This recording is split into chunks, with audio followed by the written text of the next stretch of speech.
At 4 a.m., crime boss Adrian Moretti pushed open the door to his penthouse, expecting the same silence that had greeted him for months, the silence of a woman who'd learned her place. Instead, he found a different kind of quiet, the kind that screams. Half the closet stood empty. Divorce papers waited on the marble counter beside a letter that would destroy him more than any bullet ever could. For 15 years, he'd ruled this city without mercy. But the woman he'd taken for granted had just done something no enemy ever managed. She'd walked away. If you want to see how a king falls, hit that like button and drop your city in the comments. Let's see how far this story travels. Because what Adrian Moretti was about to learn would change everything. The Mercedes S-Class purred through the empty streets of downtown, its black exterior reflecting the amber glow of streetlights like liquid gold.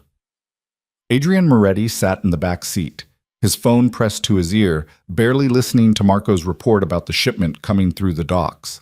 His mind was elsewhere, specifically on the woman he'd left sleeping in the hotel suite 2 hours ago. Vanessa. 26, legs that went on forever, and absolutely no complications. No questions about where he'd been, no accusations, no tears, just exactly what he needed after 15 years of marriage that had grown as cold and predictable as January rain. "Boss, you still there?" Adrian blinked, refocusing. "Yeah. Make sure Romano handles the inspection personally. I don't want any surprises." "Got it. And boss?" "Isabella called the office today. 3rd time this week." Adrian's jaw tightened. "What did she want?" "Didn't say. Just asked if you'd be home for dinner on Thursday." "Tell her I'll be working late." The same answer he'd given for the past 6 months. The same answer that had become easier and easier to deliver. Marco hesitated. "You want me to actually tell her that, or she'll figure it out?" Adrian ended the call. The car glided to a stop in front of the Moretti building, 32 floors of steel and glass that served as both his legitimate business headquarters and the crown jewel of an empire built on considerably less legitimate foundations. The penthouse occupied the entire top floor, a monument to everything Adrian had clawed his way up from nothing to achieve. "Want me to wait, boss?" his driver asked. "No, I'm in for the night." Adrian stepped out into the cool, pre-dawn air, straightened his Tom Ford suit jacket, and headed for the private elevator. His reflection in the polished brass doors showed a man in his prime, 42 years old, silver threading through dark hair in a way that added gravitas rather than age. A face that had launched 1,000 profitable deals and twice as many fearful negotiations. He looked like exactly what he was. Untouchable. The elevator rose silently, counting off floors and glowing numbers. Adrian loosened his tie, already anticipating the routine that awaited. Isabella would be asleep, or pretending to be, in their bedroom. He'd shower in the guest bathroom to avoid waking her, then slip into bed around 5. By the time he woke at 9, she'd have coffee ready and the financial section of the Times waiting beside his breakfast plate.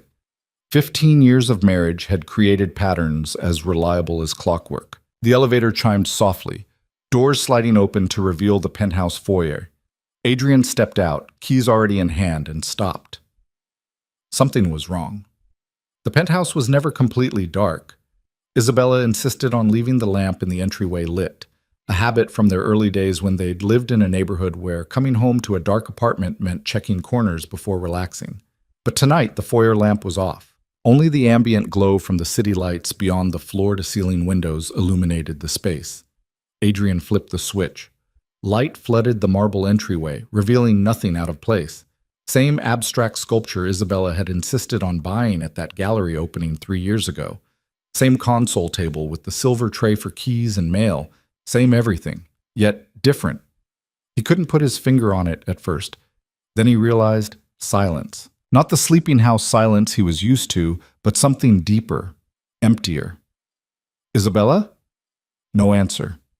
Adrian moved through the living room, his Italian leather shoes clicking against the marble floors. Everything looked untouched. The throw pillows on the white sofa were arranged just so. Isabella's doing, always concerned with appearances. The art books on the coffee table sat in perfect alignment. The curtains hung exactly as they always did. But the air itself felt different, hollow. He headed down the hallway toward the master bedroom, a tendril of something unfamiliar curling in his chest.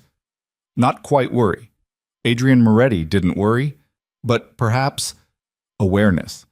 The kind that had kept him alive in a business where awareness meant the difference between ruling and dying. The bedroom door stood open. Adrian stepped inside and immediately saw what his instincts had been screaming about. The bed was made.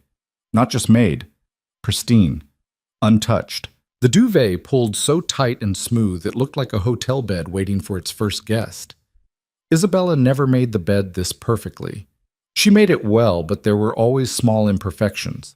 A slight wrinkle in the duvet, pillows that weren't quite symmetrical, the small touches of someone who lived in a space rather than staged it. This bed looked like no one had slept in it at all. Adrian's eyes traveled to the closet, and his chest constricted. The double doors stood partially open, revealing a space that should have been packed with Isabella's clothes. Instead, half the closet gaped empty. Her dresses were gone. Her shoes, all those designer heels she wore to charity galas and business dinners, vanished.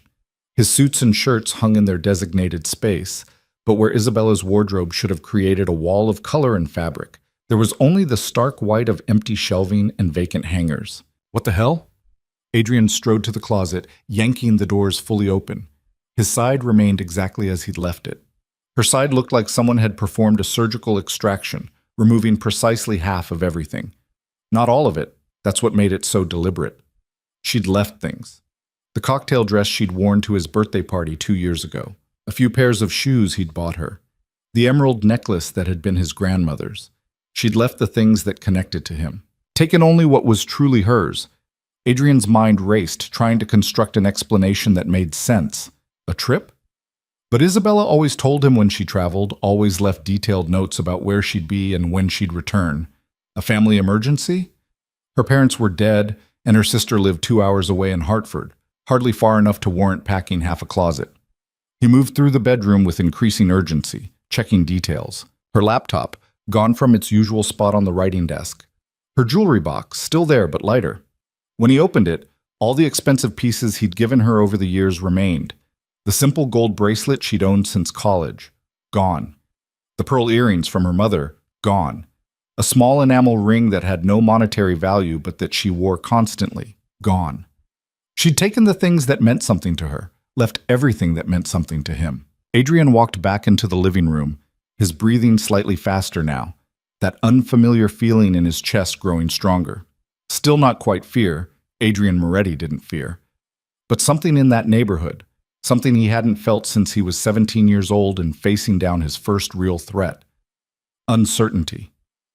His eyes landed on the kitchen counter, and he saw it. A single cream-colored envelope propped against the coffee maker, his name written across the front in Isabella's elegant handwriting. Adrian. Nothing more, just his name. He picked up the envelope, surprised to find his hands completely steady. Whatever this was, whatever game Isabella thought she was playing, he'd handle it. That's what he did. He handled things. Situations. People. Problems. Adrian tore open the envelope and pulled out 2 items. The first was a set of papers, neatly stapled, official-looking. He scanned the header and felt the floor tilt slightly beneath his feet. Petition for dissolution of marriage. The words seemed to swim before his eyes. Divorce papers. Actual, legal, filed divorce papers. Not a threat. Not a draft. Already filed with the court. Already in motion. Already real. His eyes jumped to the signature line. Isabella had already signed. Her signature, the same one she'd used to sign their marriage certificate 15 years ago, now appeared on paperwork designed to undo everything that ceremony had created. The second item was a letter. 1 page. Handwritten. He recognized the stationery, expensive cream cardstock they kept in the study for formal correspondence. Adrian's eyes moved across the words, and with each line, the floor beneath him grew less solid. Adrian. By the time you read this, I'll be gone. Not hiding, just gone. Somewhere you won't find me, somewhere I can finally breathe. I won't burden you with accusations. You know what you've done. More importantly, I know what I've allowed. For months I watched you slip away. I saw the late nights turn into absent nights. I smelled her perfume on your clothes and saw the receipts you stopped bothering to hide. I could have screamed. I could have thrown things and made demands and played the role of the wronged wife. But I realized something. You were waiting for that. waiting for me to give you a reason to paint me as crazy, emotional, unreasonable, waiting for justification. I won't give you that satisfaction. Instead, I gave myself something better: time. Time to think. Time to plan. Time to remember who I was before I became Mrs. Adrian Moretti. Do you remember her, Adrian? The girl who painted, who believed in art and beauty and possibility? You fell in love with her once. Then you systematically dismantled her, piece by piece, year by year, until all that remained was a well-dressed ghost who smiled at your business partners and stayed silent at your table. But ghosts can't file divorce papers. Ghosts can't empty bank accounts or hire lawyers or plan exits. So I had to become real again. Solid. Whole. Thank you for making it easy. While you were busy with her, I was busy remembering how to be me. The papers are filed. My lawyer will contact yours. I've taken only what I brought into this marriage and what I earned myself. The rest is yours. The penthouse, the cars, the empire you built. Keep it all. I never wanted any of it anyway. I wanted you, the real you. The boy who took me to that terrible diner on our first date and couldn't afford dessert but still left a generous tip because he said working people deserved respect. The man who stayed up all night with me when my mother died, just holding my hand in the hospital corridor.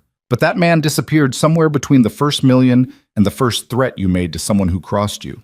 And I can't keep mourning someone who's already gone. Don't look for me. Don't send your people after me. I'm not a business deal to close or a problem to solve. I'm just a woman who finally chose herself. I hope you find whatever you're looking for. I truly do. But I won't be there when you realize it was here all along. Isabella Adrian read the letter 3 times, then a 4th. Each time the words remained the same, their meaning growing sharper and more impossible with repetition. She was gone. Actually gone. He walked to the window, staring out at the city spread below like a carpet of lights. His city. The empire he'd built from nothing, from the streets of Brooklyn where he'd grown up dodging bill collectors and his father's fists.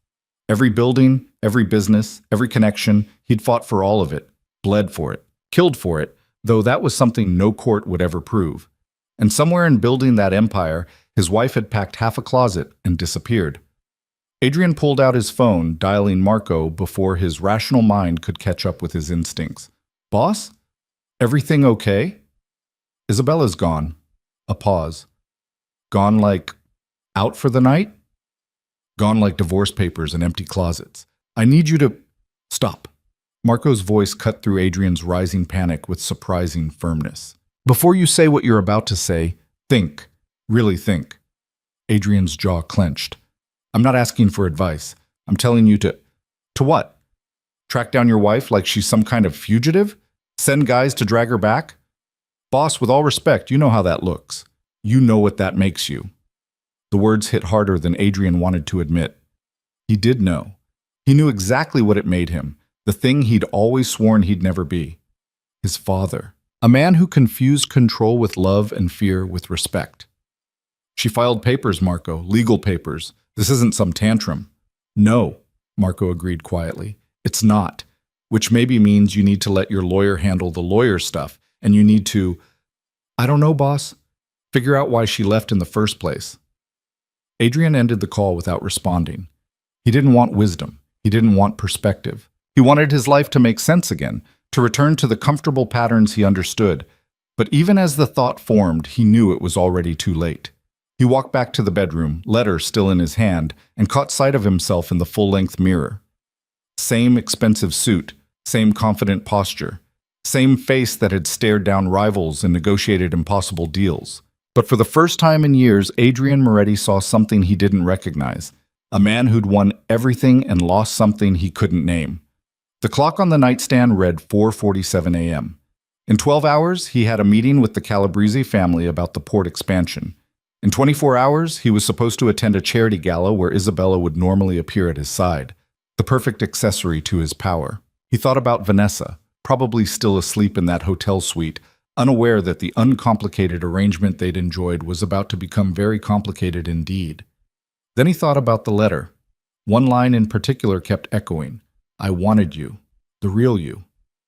Adrian sank onto the edge of the untouched bed, divorce papers in one hand, letter in the other, and realized that for the first time since he was 17 years old, he had absolutely no idea what to do next. The city stretched out beyond his windows, glittering and oblivious. Somewhere in all those lights, Isabella was breathing free air, sleeping in a bed he'd never see, beginning a life that didn't include him. And Adrian Moretti, who controlled everything and everyone, couldn't do a damn thing about it. The following morning, Adrian didn't sleep. He sat in the living room as dawn broke over the city, letter and divorce papers spread on the coffee table before him like evidence at a crime scene. Which, in a way, they were, evidence of a slow murder he'd committed without even noticing. At 7, he called his lawyer. "Theodore, it's Adrian. I need you at the office in an hour." "Good morning to you, too," Theodore Wainwright replied dryly. The man had been Adrian's legal counsel for a decade, handling everything from corporate mergers to the occasional inconvenient body that needed legal cleanup. "What's the emergency?" Isabella filed for divorce. Silence. Then, "I see. When?" "I found the papers this morning. She's gone. Took half her things and vanished." "And you want me to—" "What, exactly?" "Fix it. Fight it. Find a loophole. That's what I pay you for." Theodore sighed. "Adrian, I'm going to say something you won't like. If Isabella filed papers and left, actually packed and left, this isn't something I can fix. This is something you need to address. I'm not paying you for therapy recommendations. No, you're paying me for legal advice. Here it is. If your wife wants a divorce, she'll get one. New York is a no-fault state. All she has to establish is that the marriage has been irretrievably broken for 6 months. Can you honestly say it hasn't been?" Adrian's silence was answer enough. "What you need to decide," Theodore continued, "is whether you want to make this easy or hard. Easy means you negotiate fairly, divide assets reasonably, and move on with your lives.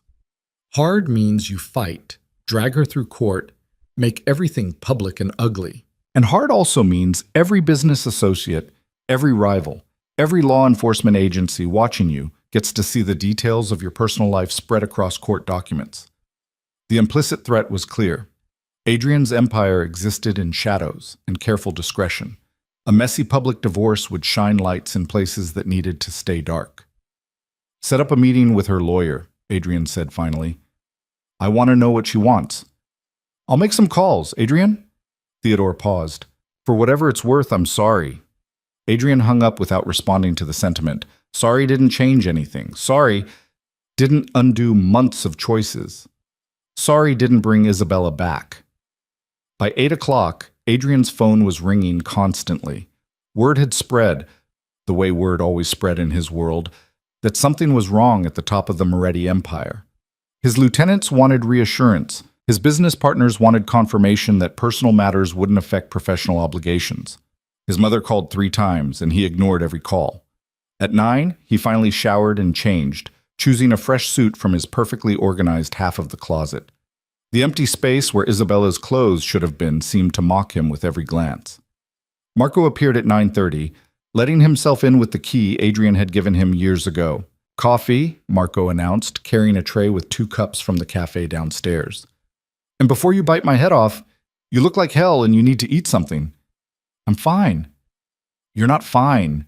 You're standing in an empty penthouse drinking scotch at 9:30 in the morning, staring at divorce papers like they're written in a language you can't read." Adrian glanced at the tumbler in his hand. When had he poured that? And set it down. "Theodore's setting up a meeting with her lawyer." "Good. That's good." Marco settled into one of the armchairs, studying Adrian with the frank assessment of someone who'd known him long enough to call out bullshit. "Can I ask you something?" "You're going to anyway." "When's the last time you and Isabella had a real conversation? Not logistics about schedules or who's attending what event, an actual conversation." Adrian opened his mouth to answer and realized he couldn't. Days? Weeks? Months? Their interactions had become so scripted, so transactional, that he couldn't pinpoint the last time they talked about anything that mattered. "That's what I thought," Marco said quietly. "Boss, I like you. You know that. You pulled me up from running numbers for the Calabrese crew and gave me real responsibility. I owe you everything." "But Isabella?" He shook his head. "I always wondered what a woman like that was doing with a guy like you. No offense." "None taken." Adrian's voice came out flat. She was good, man. Like genuinely good. Remember that Christmas she organized the toy drive for the shelter in Red Hook? Or when she convinced you to fund that arts program at her old high school? She wasn't doing it for show. She actually cared. And somewhere along the way, you stopped noticing. I noticed. Even as he said it, Adrian knew it was a lie. You noticed she was there. You didn't notice her. And definitely didn't notice when she started disappearing inside herself. Marco stood, heading for the door. The meeting with the Calabrese family is at 2. You want me to push it? No, business doesn't stop. Boss? One more thing. That girl you've been seeing, Vanessa? Adrian's jaw tightened. What about her? End it. Today.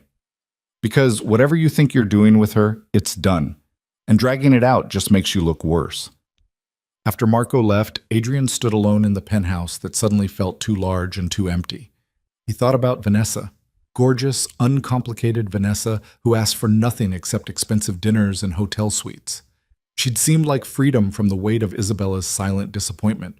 But standing here now, surrounded by the evidence of his wife's carefully planned exit, Vanessa felt less like freedom and more like exactly what Isabella had called it, a distraction. He picked up his phone and sent a text. We need to talk, tonight.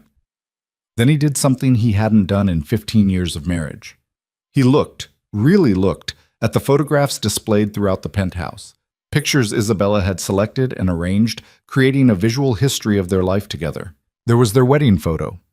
Isabella in a simple white dress, him in a rented tux that didn't fit quite right, both of them glowing with the kind of naive certainty that belongs only to people who haven't yet learned how badly love can fail.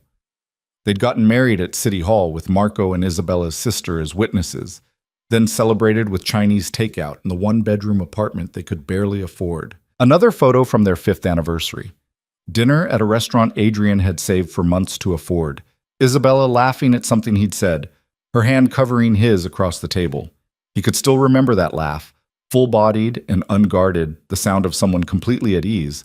When had he last heard her laugh like that? More photos. Isabella at various charity events, always elegant, always composed. Isabella cutting the ribbon at the art gallery she'd helped fund. Isabella standing beside him at the groundbreaking for the Moretti building, smiling for cameras while her eyes held something distant and sad. In every photo from the last 5 years, Adrian noticed the same pattern. Isabella was present, perfectly dressed, appropriately positioned. But her eyes, those eyes that had once looked at him with such warmth, had grown progressively cooler, more guarded, more absent. He'd been living with a ghost and hadn't even noticed. His phone buzzed with the text from Vanessa. Tonight works. Should I come to the usual place?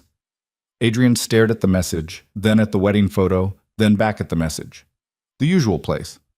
They had a usual place. A routine for an affair, as mundane and predictable as any marriage. He typed, Actually, let's make it coffee. Public. Midtown. There's something I need to tell you. Her response came quickly. Is everything okay? He didn't answer. How could he explain that everything was the opposite of okay? That his wife had left him, his carefully controlled life was unraveling, and he was only now beginning to understand what he'd destroyed. The meeting. At 2 o'clock, Adrian sat in his office conference room, surrounded by 3 members of the Calabrese family and their lawyers. They were negotiating expansion rights at the port of Newark, a deal that would be worth millions and required careful diplomacy given the Calabrese family's historical territorial sensitivities. The way we see it, Don Calabrese said, his thick fingers drumming on the mahogany table, a 50-50 split makes sense. Equal investment, equal return. Adrian would normally have argued for 60-40. The Morettis were bringing more resources, more infrastructure, more risk. But today, sitting across from these men while his marriage dissolved in legal paperwork, Adrian found he didn't care about the extra 10%. 50-50 is acceptable. Every person in the room went silent. Marco's eyes widened slightly, the only outward sign of his shock. You're agreeing. Don Calabrese leaned back, suspicion creasing his weathered face. Just like that? It's fair, Adrian said simply. You're right.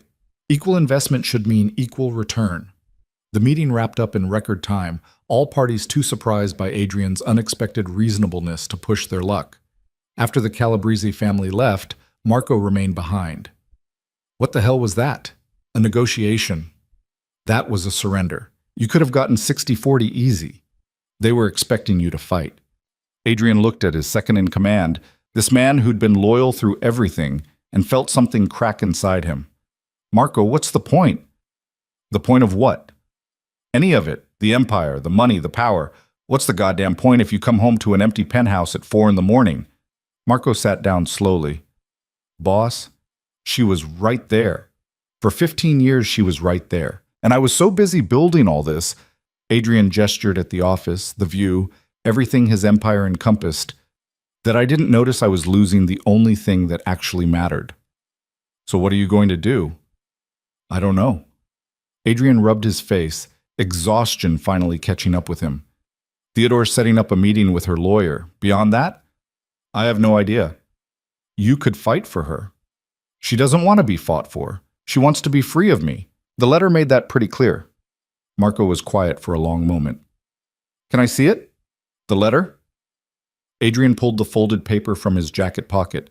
He'd been carrying it around all day like a talisman, and handed it over. Marco read it carefully, his expression growing more somber with each line. This is a woman who's been hurt for a long time, Marco said finally. But you know what I don't see in here? Hate. Anger, yes. Sadness, definitely. But not hate. That's something. What good does that do me? Maybe none. But maybe it means she doesn't want you to suffer. She just wants to breathe again. Marco handed back the letter. The question is, are you going to let her? The coffee shop. At 6 o'clock, Adrian sat in a Starbucks in Midtown, possibly the least romantic location he could have chosen, which was exactly the point. Vanessa arrived 15 minutes late, as she always did, wearing a designer dress that probably cost more than his first car. This is different, she said, sliding into the seat across from him. Since when do we do coffee shops? Since this morning, when my wife filed for divorce. Vanessa's perfectly made-up face went blank. Oh, yeah, oh. Adrian leaned back in his chair. I'm going to be direct, Vanessa. This thing between us, whatever it was, it's done. Because of the divorce? Because it was always going to be done. I was just too stupid to see it. He pulled an envelope from his jacket. He seemed to be dealing in envelopes today and slid it across the table. There's $50,000 in there. Consider it severance or an apology or whatever you want to call it. Vanessa opened the envelope, looked at the check, then at Adrian. I don't need your money. Take it anyway. Use it for whatever you want. Just take it. She studied him for a long moment, and Adrian saw a calculation in her eyes. The same calculation he'd probably see in the mirror if he looked hard enough. They'd both been using each other, just in different ways. Can I ask you something? Vanessa folded the check and put it in her purse. Did you ever actually want me? Or was I just convenient? The honest answer would hurt them both, so Adrian went with it anyway. I wanted what you represented. Freedom from responsibility. Freedom from feeling like I was failing someone who deserved better than what I'd become. But that's not your fault, Vanessa. That's mine. She nodded slowly. For what it's worth, I hope you fix things with your wife. She must be pretty incredible if losing her is what it took to wake you up. After she left, Adrian sat alone in the coffee shop, surrounded by the mundane sounds of steaming milk and casual conversation, and felt more lost than he had in 25 years. Since he was 17 and decided he'd rather risk everything building an empire than accept the slow death of poverty and powerlessness. He'd built that empire, conquered the city, became the kind of man people feared and respected in equal measure. And in the process, he'd lost the girl who'd believed in the boy he used to be. His phone rang. Theodore. I spoke with Isabella's lawyer, Jennifer Cho, sharp as they come. She's willing to meet tomorrow at 10, but she made something very clear. What's that? Isabella doesn't want anything from you except her freedom. No alimony, no division of assets beyond what she brought in or earned separately. She's even leaving the apartment in Hartford that her parents left her, signing it over to her sister. She wants a clean break, Adrian. Complete. Something about that hurt worse than if she'd asked for half of everything. She's really done. Completely. Which brings me to my next question. What do you want? What do I want? From this process, from the divorce, what outcome are you looking for? Adrian stared out the coffee shop window at the pedestrians rushing past, everyone moving towards something or away from something else. What did he want? I want her to be happy, he heard himself say. Even if that means letting her go. Theodore was silent for a beat. That's probably the most decent thing I've heard you say in 10 years. I'll inform Ms. Cho that we're prepared to proceed cooperatively. After the call ended, Adrian remained in the coffee shop until the barista started giving him pointed looks about the evening rush. Then he walked out into the Manhattan twilight and did something he hadn't done in 15 years. He went home to an empty apartment, ordered pizza from a place that didn't require reservations or a business account, and ate it straight from the box while sitting on the floor of his ridiculously expensive living room. And for the first time since he'd opened that envelope and found his world turned inside out, Adrian Moretti let himself feel what he'd been avoiding all day. Not anger, not denial, not the urge to control or fix or manipulate the situation, just loss. Pure, absolute, irreversible loss. The kind that couldn't be negotiated away or solved with money or power. The kind that came from destroying something precious and only recognizing its value once it was already gone. He pulled out Isabella's letter one more time, reading the words that had been burning in his mind all day. I hope you find whatever you're looking for. I truly do. But I won't be there when you realize it was here all along. And Adrian Moretti, crime boss, empire builder, man who controlled a city, finally understood what his wife had been trying to tell him all along.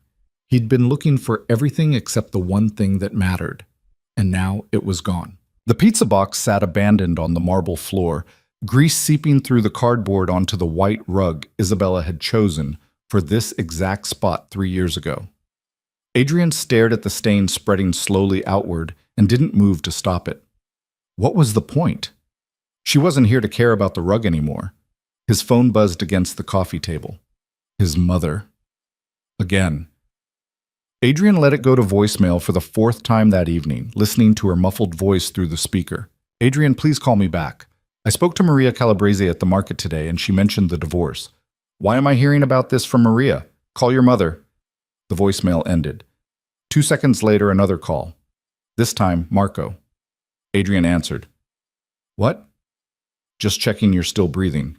I'm breathing. You alone? Yeah. Good. Stay that way. Don't call anyone. Don't go anywhere. Just sit with it for a night.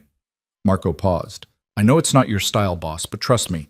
Sometimes you gotta let yourself feel like shit before you can think straight. When did you become a therapist?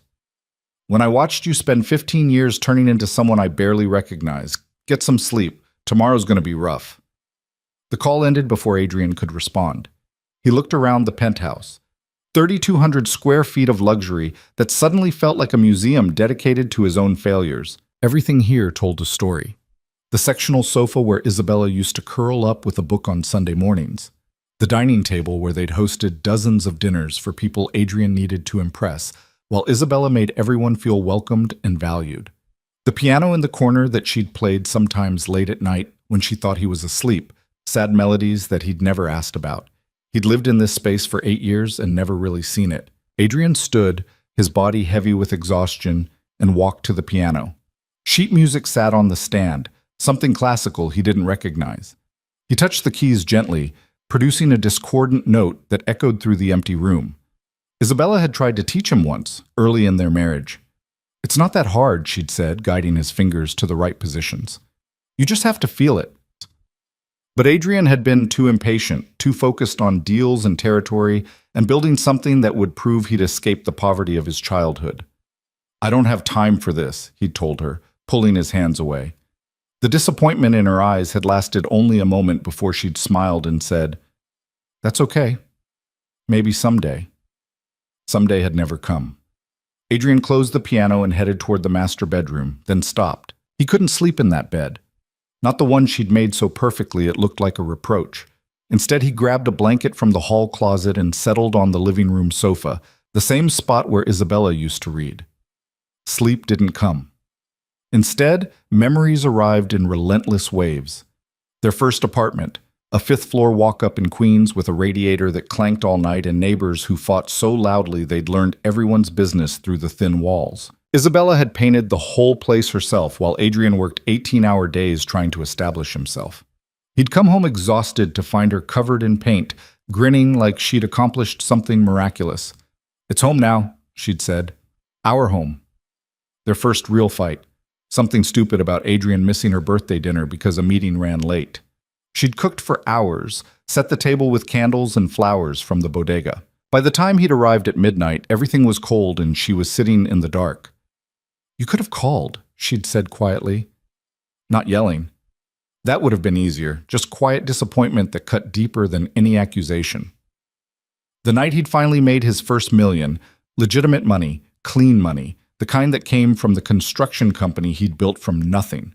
He'd rushed home to tell her, expecting celebration. Instead, she'd looked at the number on the bank statement and asked, "Is this what you wanted?"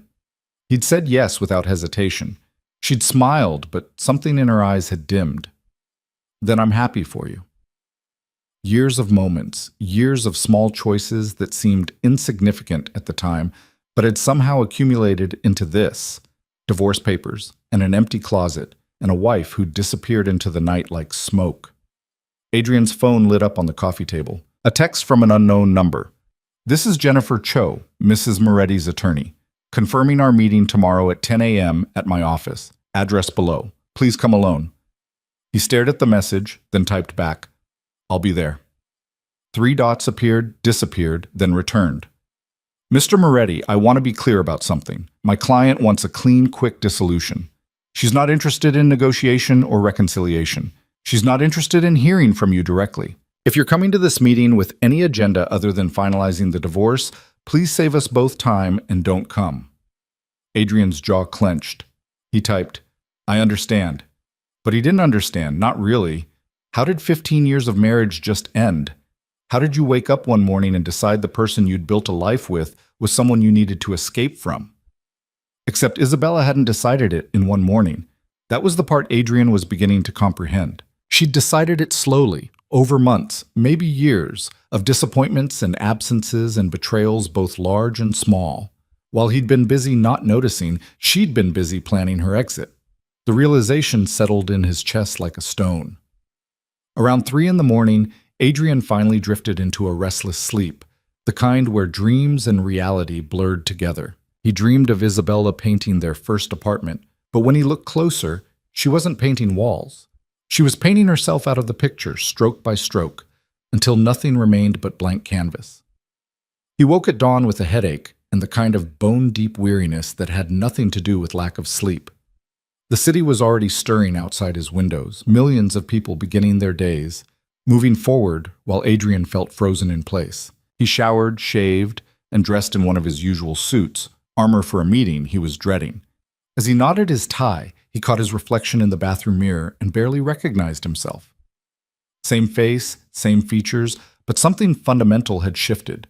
He looked like a man who'd just discovered he'd been living someone else's life. At 9:30, Marco texted, "Want me to come with you?" Adrian responded, "Attorney said to come alone. I meant for moral support, not as backup." "I'll be fine." "Boss, nobody's fine at their own divorce negotiation." Adrian pocketed his phone without responding and headed down to the garage. His driver was waiting, but Adrian waved him off. "I'll drive myself today." The Mercedes felt too large, too ostentatious as he navigated through morning traffic toward the address Jennifer Cho had provided. Her office was in a modest building in the Flatiron district. Nice enough, but nothing like the gleaming towers where Adrian conducted his business. It felt deliberate, like Isabella was making a point. This wasn't his world. This was hers. He found parking 3 blocks away and walked, using the time to steady his breathing and prepare himself for whatever was coming. A group of construction workers catcalled at a woman passing by, and Adrian found himself thinking about the boy he'd been at 17, the one who'd worked construction to help his mother pay rent, who'd left generous tips because he understood what it meant to work hard for little money. When had he stopped being that person? Jennifer Cho's office was on the 4th floor.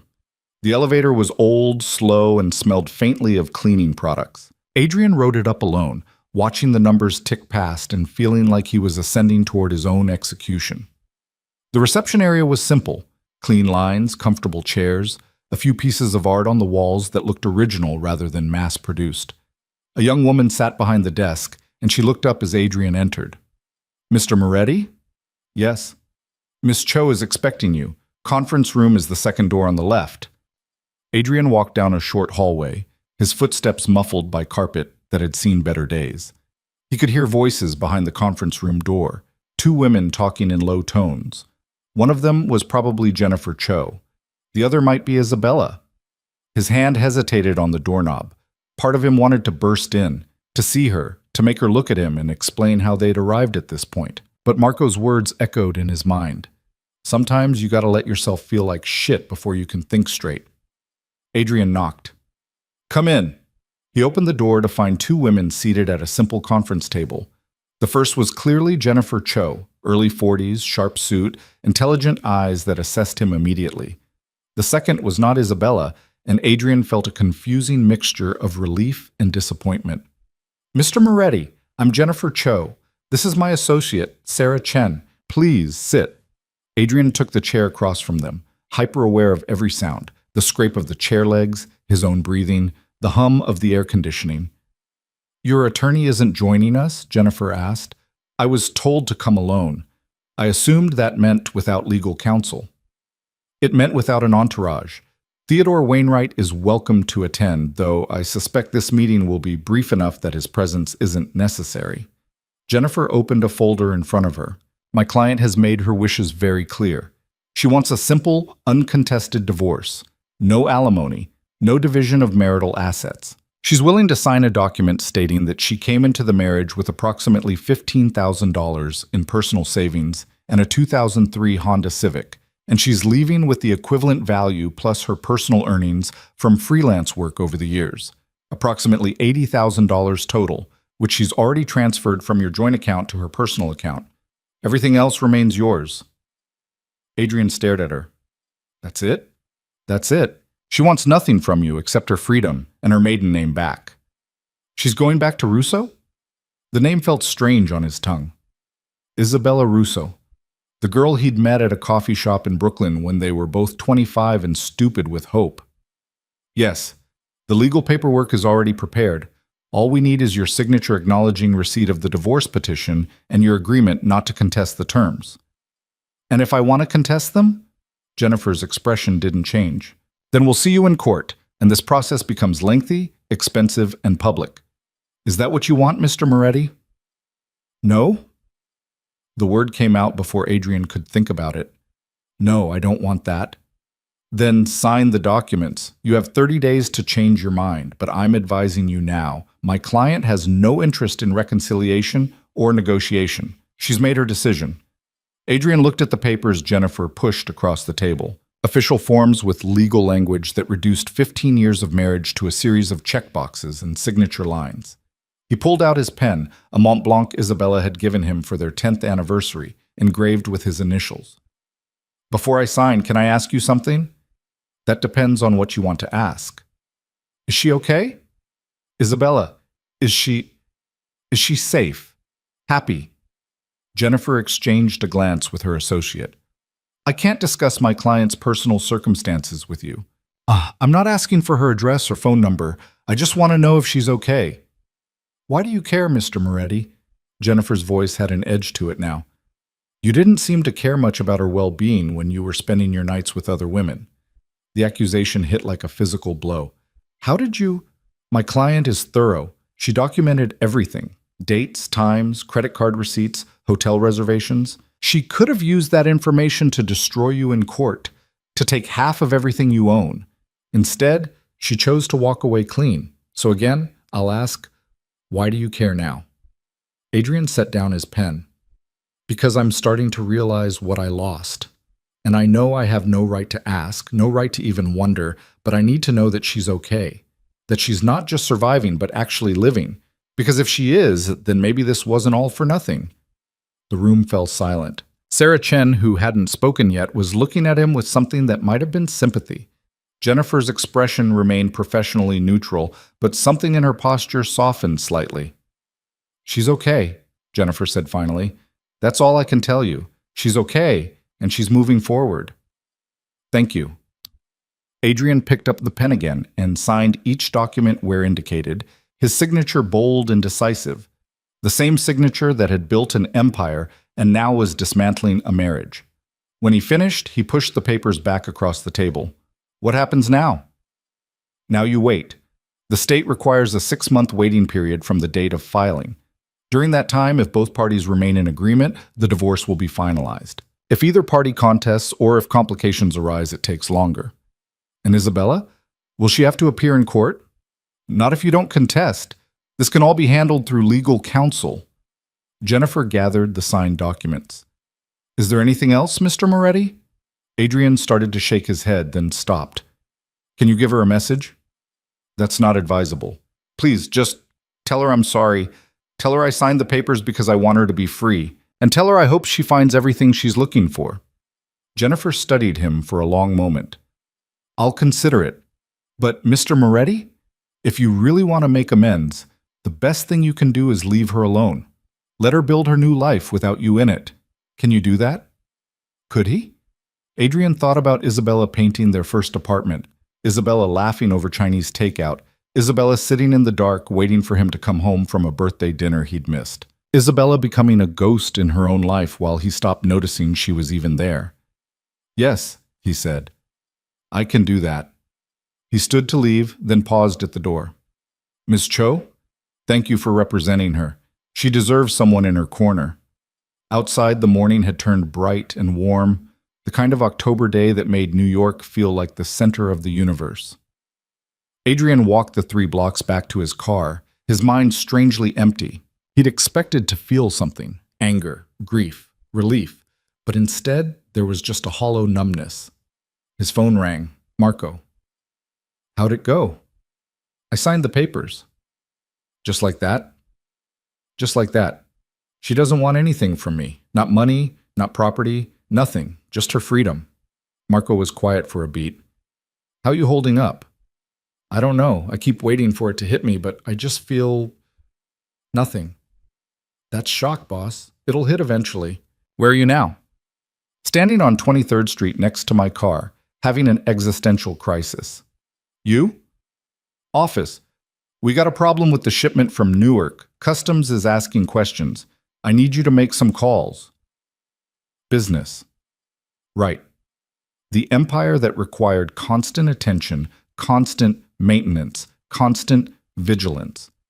Adrian looked at his Mercedes, then at the subway entrance across the street. "Tell them I'll call tomorrow. I'm taking the rest of the day." "You're what?" "Taking the day. You handle the Newark situation, use the usual contacts, and if that doesn't work, call Romano. He owes us a favor." "Boss, are you sure you're okay? You never take days." "I'm not okay, Marco. But I'm going to try to figure out how to be." Adrian ended the call before Marco could argue. He walked past his car and descended into the subway, something he hadn't done in years. The platform was crowded with people heading to lunch meetings and appointments, everyone absorbed in their phones or their thoughts. Adrian bought a Metro card from a machine that took 3 tries to accept his credit card, then stood on the platform waiting for the train. When was the last time he'd ridden the subway? Before the money, certainly. Back when he and Isabella were young and broke and rode the train everywhere because they couldn't afford anything else. They'd had a game, making up stories about the other passengers. That old woman with the shopping bags was actually a retired spy. That businessman with the briefcase was running from the mob. That young couple holding hands was eloping to Vegas. The train arrived with a screech of brakes. Adrian stepped on and found a seat between a teenager with headphones and a middle-aged woman reading a romance novel.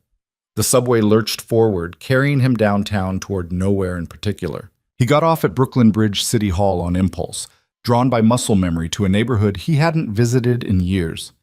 The streets were both familiar and foreign, gentrified now, filled with expensive cafes and boutiques where there used to be bodegas and check-cashing places. But some things remained. Adrian walked until he found it, the coffee shop where he'd met Isabella 15 years ago. It had a different name now, different owners, but the building was the same. He could still picture her sitting at the corner table by the window, reading a book about impressionist painters, a half-empty cup of coffee growing cold beside her. He'd been meeting a contact about a construction job, legitimate work he was using to build capital for less legitimate ventures. The meeting had fallen through, and Adrian had been sitting there angry and restless when Isabella had looked up from her book and caught him staring. "Can I help you?" she'd asked, not flirtatiously, just curious. "Sorry, you just look really focused. Must be a good book." She'd glanced at the cover, then back at him. "It's about Monet. Do you know his work?" Adrian had known nothing about art. "Can't say I do. He painted the same haystacks over and over, at different times of day and different light. People thought he was crazy, but he was trying to capture something that kept changing, the way perception shifts based on context." She'd smiled. "I think that's beautiful, the idea that nothing is ever really the same twice." They'd talked for 3 hours. By the time they left, Adrian had her number and a feeling in his chest that he'd later recognize as the beginning of love. Now he stood outside that same coffee shop, looking through the window at strangers living their own stories, and wondered how many moments like that one he'd taken for granted. How many times had Isabella tried to share something she loved with him, only to be met with distraction or dismissal? "Excuse me, are you going in?" Adrian stepped aside to let a young couple pass. They were holding hands, laughing about something, completely absorbed in each other. He watched them enter the coffee shop and felt a sharp pang of recognition. That had been him and Isabella once, young and hopeful and certain they could build something that would last. They had built something, just not what either of them expected. His phone buzzed. A text from his mother. "Adrian Michael Moretti, if you don't call me back in the next hour, I'm coming to the penthouse." He should call her, explain the situation, deal with her questions and her opinions and her inevitable disappointment that her son's marriage had failed. But Adrian couldn't face that conversation yet. Instead, he started walking. He walked through Brooklyn Heights, past brownstones that cost millions and parks where mothers pushed strollers. He walked across the Brooklyn Bridge, joining tourists taking selfies and locals hustling to work. He walked until his feet hurt and his suit felt too heavy, and the sun started its descent toward the Hudson River. Somewhere around Tribeca, he found himself standing outside a small art gallery. The window display featured abstract paintings, bold colors, and sweeping gestures that reminded him of the way Isabella used to paint in their first apartment. She'd given it up eventually, claimed she didn't have time between the charity work and the social obligations that came with being Mrs. Adrian Moretti. But Adrian knew the truth now. She hadn't stopped painting because she was too busy. She'd stopped because somewhere along the way, he'd made her feel like her art didn't matter, like it was a hobby, not a calling, like she should be grateful for the life he'd provided instead of mourning the life she'd given up. A woman emerged from the gallery, locking the door behind her.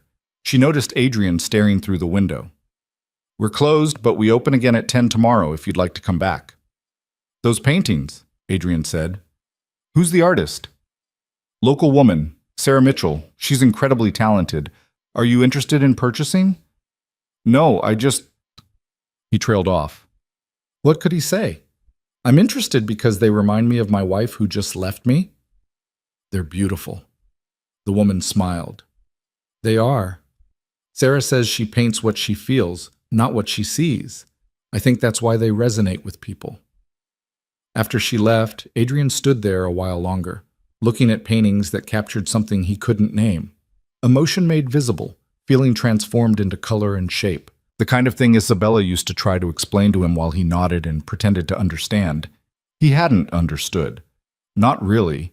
But standing here now, looking at these paintings in the fading light, Adrian thought he was beginning to. His phone rang. Not Marco this time. Theodore. "Jennifer Cho called. She said you signed the papers without any negotiation." "That's right." "Adrian, I have to advise against this. You're entitled to certain protections. The prenup we drew up." "There was no prenup, Theodore. I never asked her to sign one." "Then the marital assets are mine. She doesn't want them. She made that clear." Adrian started walking again, phone pressed to his ear. "Just process the paperwork. Make it as fast and clean as possible." "This isn't like you. Usually you fight for every advantage."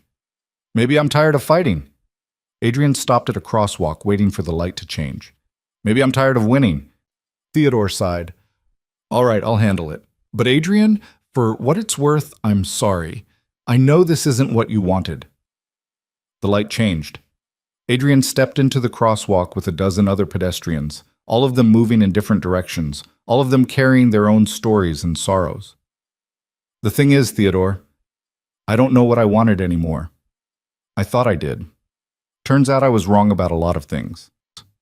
He ended the call and kept walking, through neighborhoods he'd claimed but never really known, past people whose lives intersected with his empire in ways he'd never considered, toward a future he couldn't see clearly anymore. By the time Adrian finally hailed a cab and gave the driver his address, it was nearly 8 o'clock. The city lights were coming on, transforming New York into the gleaming jewel that had seduced him as a young man hungry for more than survival. He'd conquered this city, built an empire from nothing, become the kind of man people feared and respected, and lost the only person who'd ever seen him as just Adrian, just a boy from Brooklyn trying to be better than his circumstances. The cab dropped him in front of his building. Adrian rode the elevator up, walked into his empty penthouse, and finally let himself feel the full weight of what he'd done. Not what Isabella had done by leaving, what he had done by giving her reasons to go. He poured himself a scotch, then poured it down the sink. Drinking wouldn't change anything, wouldn't bring her back, wouldn't undo the months and years of neglect and betrayal. Instead, Adrian did something he hadn't done in 15 years. He sat down at the piano, put his fingers on the keys, and tried to remember the simple melody Isabella had once tried to teach him. His fingers stumbled, producing discordant notes that echoed through the empty penthouse. But he kept trying, kept searching for the music that had always been there. He'd just been too busy to hear it. Outside his windows, the city pulsed with life and light and endless possibility. Inside, Adrian Moretti sat alone, learning to play a song for a woman who was never coming back, and wondering if this was what Isabella had meant about learning to feel instead of just survive. The piano keys felt cold beneath his fingers, unfamiliar and unforgiving. Adrian pressed down again, trying to find the melody Isabella had shown him all those years ago, but the notes came out wrong, disjointed and harsh in the silence of the penthouse. He tried again and again. Each attempt sounded worse than the last. Finally, he slammed the key cover down and walked away, his reflection catching in the darkened windows. A man alone in a luxury prison of his own making. His phone vibrated on the counter. Another text from his mother. I know you're avoiding me. I'm coming over tomorrow whether you like it or not. We need to talk about this. Adrian turned the phone face down and headed to the bedroom. The perfectly made bed still looked like a reproach, so he grabbed a pillow and blanket and returned to the couch. Sleep came in fragments, broken by dreams where Isabella was always just out of reach, turning corners before he could catch up, disappearing into crowds, her voice calling his name but growing fainter with each repetition. He woke to pounding on the door. Sunlight streamed through the windows, later than he'd slept in years. The pounding continued, insistent and familiar. Adrian Michael Moretti, I know you're in there. Open this door. His mother. Of course. Adrian dragged himself upright, ran a hand through his hair, and shuffled to the door. When he opened it, Elena Moretti stood in the hallway with 2 shopping bags and an expression that could cut glass. You look like hell, she announced, pushing past him into the penthouse. When's the last time you ate something that wasn't delivered in a cardboard box? Good morning to you too, Ma. Don't Ma me. I've been calling for 3 days. 3 days. I had to hear about your divorce from Maria Calabrese at the produce stand. Do you know how that felt? Having my son's personal business discussed over tomatoes? She set the shopping bags on the kitchen counter and started unpacking. Chicken, vegetables, pasta, olive oil. The ingredients for his childhood. Elena had raised 3 sons on her own after Adrian's father drank himself to death, working double shifts at a nursing home while somehow still managing to put homemade meals on the table every night. I'm sorry, Adrian said, and meant it. I should have called. Yes, you should have. Elena turned to face him, and Adrian saw that beneath her anger was something softer. Worry. Tell me what happened. The truth, not whatever sanitized version you're planning to give me. Adrian sank onto one of the bar stools. Isabella left me, filed for divorce. She's gone. I gathered that much from Maria. What I want to know is why. What did you do? Why do you assume I did something? Elena gave him a look that could have melted steel. Because I raised you, Adrian. I know exactly who you are. And Isabella, that girl was good. Too good for you, honestly. I told you that on your wedding day. You did not. I did. You were too happy to hear it. Elena started chopping vegetables with practiced efficiency. So tell me, what did you do? The confession came easier than Adrian expected. Maybe because it was his mother, the one person who'd seen him at his worst and loved him anyway. Or maybe because he was too exhausted to maintain pretenses anymore. I had an affair, got careless. She found out months ago and didn't say anything. Just started planning her exit while I was too stupid to notice. Elena's knife paused mid-chop. An affair. Yeah. With who? Does it matter? It matters to me. I want to know what kind of woman was worth destroying your marriage over. No one worth it. That's the thing, Ma. She wasn't worth it. Nothing about it was worth it. I don't know. I got bored, complacent, started taking Isabella for granted. Elena set down the knife and crossed her arms. Your father did the same thing. Different woman every week. Thought I didn't know. The difference is I had 3 kids and no money and nowhere to go. Isabella had options. Smart girl. You're not going to tell me I should fight for her? Try to win her back? Why would I tell you that? You already lost her, Adrian. Fighting now would just be selfish. Elena returned to her chopping. The question is what you're going to do with that information. Are you going to learn from this? Or are you going to keep making the same mistakes until there's nothing left to lose? Adrian watched his mother work, her hands moving with the confidence of someone who'd cooked thousands of meals in countless kitchens. She'd given him everything, worked herself to the bone so he and his brothers could have better lives than she'd had. And what had he done with that sacrifice? Built an empire on violence and intimidation, married a woman who deserved better, then destroyed it all through sheer neglect. I don't know how to fix this, he admitted quietly. You can't fix it. That's what you're not understanding. Isabella made her choice. The only thing you can fix is yourself. Elena pointed the knife at him. And that starts with figuring out who you want to be. Not who you are now, who you want to be. Before Adrian could respond, his phone rang. Marco. I need to take this. Elena waved him off, already focused on the stove. What's going on? Adrian answered. We got a situation. Romano's crew hit one of our warehouses last night. Took about 200 grand in merchandise. Adrian's mind shifted into familiar patterns. Assess the threat, calculate the response, plan the retaliation. Romano, I thought we had an understanding. Apparently not anymore. Word is he thinks you're weak right now, distracted. Figured it was a good time to test your boundaries. The old Adrian would have already been planning Romano's punishment, would have made calls, mobilized soldiers, sent a message that would echo through every crew in the city. But standing in his mother's presence, smelling the sauce she was making from scratch, Adrian felt something shift. Set up a meeting, just Romano and me. No crew, no backup. Boss, that's not smart. Guy just robbed you. You can't walk in there alone. I'm not walking in alone. You'll be there, but no army. I want to talk to him, not start a war. And if he decides talking isn't enough, then we'll deal with that. But Marco, I'm tired of solving every problem with violence. Set up the meeting. After he hung up, Elena was watching him with an unreadable expression. What? That sounded different, more measured. Yeah, well, maybe I'm trying something new. Adrian slid onto the bar stool. You think that's weak? What you said about Romano thinking I'm weak right now? Elena stirred the sauce, tasting it before adding more salt. I think there's a difference between being weak and being smart. Your father, he thought strength meant never backing down, never compromising, never admitting when he was wrong. You know where that got him? Dead at 47 with nothing to show for his life except 3 kids who barely remember him and a wife who was relieved when he was gone. The words hung in the air, honest and brutal. Is that how Isabella felt? Relieved when she left? I don't know. But I know this. You keep going the way you're going, you'll end up just like him, powerful, feared, and completely alone. Elena turned to face him fully. Is that what you want? The question echoed in Adrian's mind long after his mother left. the penthouse filled with containers of homemade food and the lingering scent of her perfume.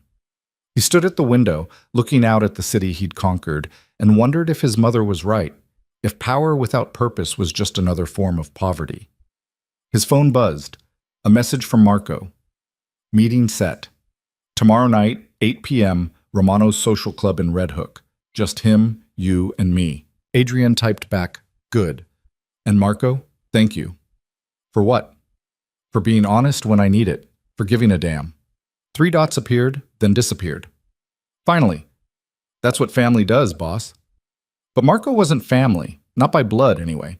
He was something Adrian had chosen, the same way he'd chosen this life, this path, this empire. The same way he'd chosen to ignore his wife's slow disappearance. Choices. Everything came down to choices. Adrian spent the rest of the day doing something he'd never done before. Nothing. No meetings, no calls, no business that required his immediate attention. Instead, he sat on his couch eating his mother's cooking and reading through old text messages from Isabella. Most of them were logistical, reminders about events they needed to attend, questions about his schedule. But scattered among the mundane were glimpses of the woman he'd married. Saw the most beautiful painting today at the Whitney. Made me think of that sunrise in Montauk, remember? The one where we stayed up all night talking about everything and nothing? He didn't remember. Couldn't place the specific sunrise among the handful of trips they'd taken in 15 years. Found your grandmother's recipe for braciole. Want me to try making it for Sunday dinner? She had made it. He'd eaten it while taking calls about a shipment delay, barely tasting the food she'd spent hours preparing. I love you. Even when you're impossible. Especially when you're impossible. That one was from 3 years ago. Adrian searched for more recent messages with those 3 words and found nothing. At some point, Isabella had stopped saying she loved him, and he'd been too distracted to notice when. The next morning, Adrian woke early and did something else unusual. He went for a run. Not in the gym in his building, but outside through streets he usually only saw from the back of a car. The October air was crisp, carrying the smell of coffee and exhaust and possibility. Other runners nodded at him as they passed, a silent acknowledgement of shared effort. By the time he returned to the penthouse, sweating and breathless, Adrian felt something he hadn't experienced in years. Not happiness, exactly. More like presence. The feeling of being in his body, in this moment, instead of always racing 3 steps ahead to the next deal or threat or opportunity. He showered, dressed in jeans and a sweater instead of his usual suit, and headed out again. This time, he had a destination. The public library's main branch was magnificent in the morning light, its iconic lion standing guard over Fifth Avenue. Adrian climbed the steps and entered a world he'd forgotten existed. Rows of books stretched in every direction. People sat reading, studying, existing in quiet contemplation. He found the art section and pulled books at random. Monet, Matisse, Rothko, O'Keeffe. Names Isabella had mentioned over the years, artists she'd loved, work she'd tried to share with him. Adrian settled into a chair and began reading. Hours passed.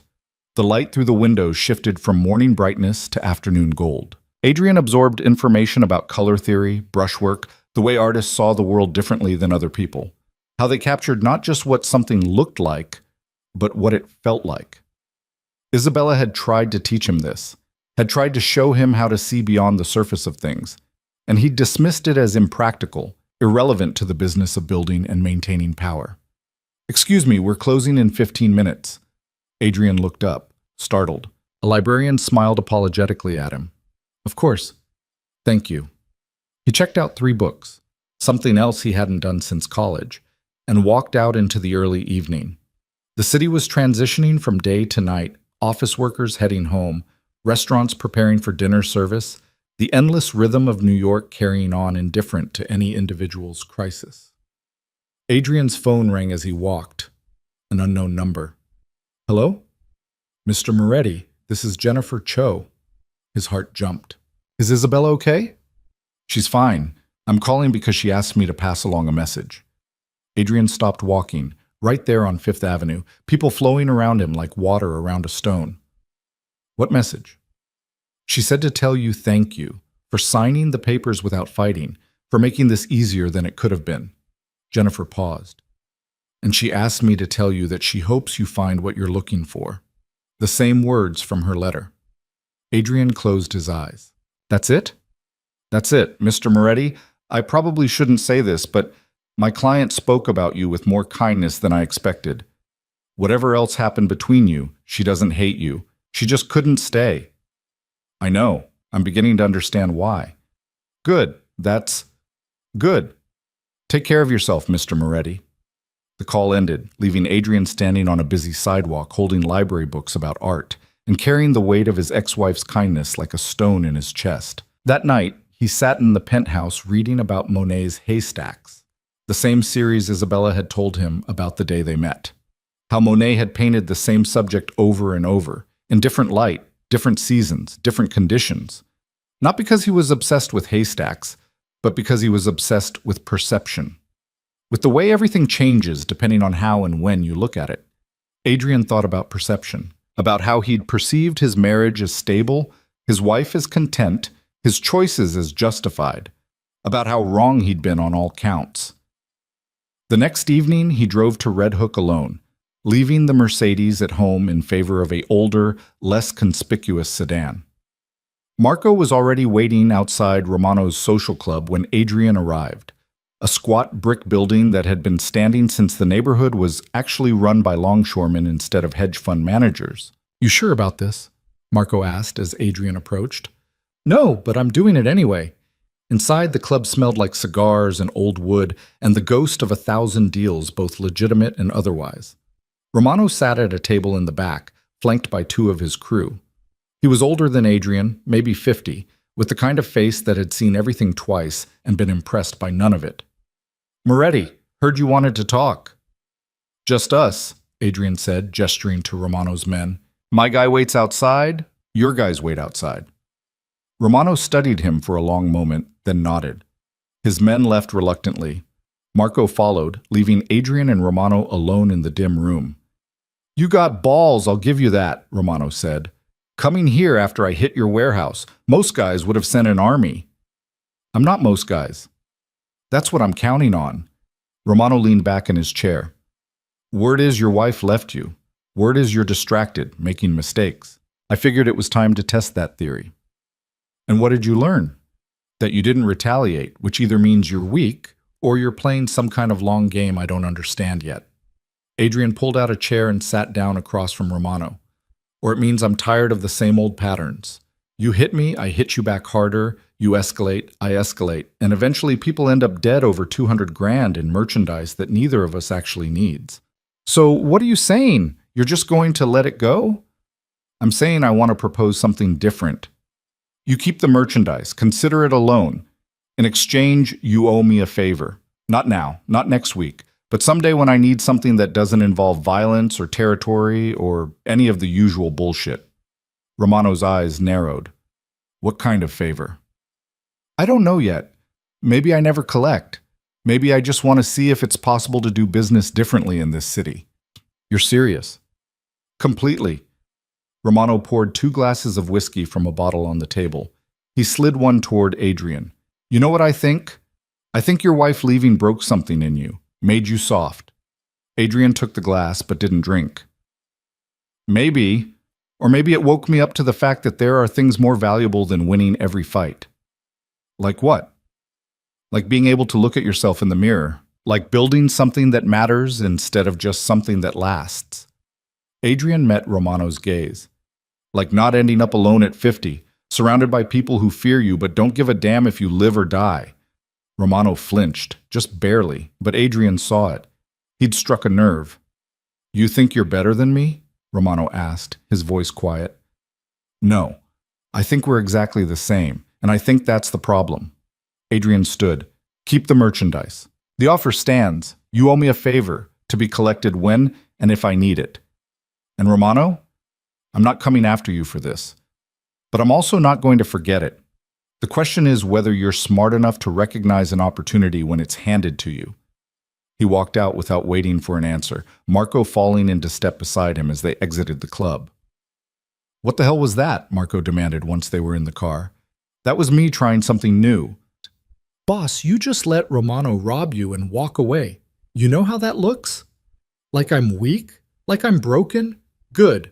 Let them think that. While they're busy underestimating me, I'll be figuring out what actually matters. Marco stared at him like he'd grown a second head. Who are you and what did you do with Adrian Moretti? Same guy, just starting to see things differently. Adrian started the car. Isabella left because I became someone she couldn't recognize anymore. Someone I couldn't recognize. Maybe it's time to figure out who I actually want to be instead of who I thought I needed to be. They drove back to Manhattan in silence, the city lights reflecting off the harbor like fallen stars. Adrian dropped Marco at his apartment in Murray Hill, then continued uptown to the penthouse. But instead of parking in the garage, he kept driving. Through Central Park, down the West Side Highway, across the Brooklyn Bridge. He ended up in the old neighborhood, the streets where he'd grown up, where he'd learned that the world was divided into those who took and those who got taken from. The apartment building where his mother had raised 3 boys in a 2-bedroom walk-up was still standing, though it had been renovated and gentrified like everything else. Adrian parked and got out, standing on the sidewalk where he'd stood 1,000 times as a kid. The bodega on the corner was now an organic juice bar. The check-cashing place was a yoga studio. But some things remained. The same street lamps, the same fire escapes, the same pavement where he'd learned to fight and scheme and survive. An old man sat on a stoop 3 buildings down, smoking a cigarette and watching the street. Adrian recognized him, Mr. Castellano, who'd lived in the neighborhood forever and knew everyone's business.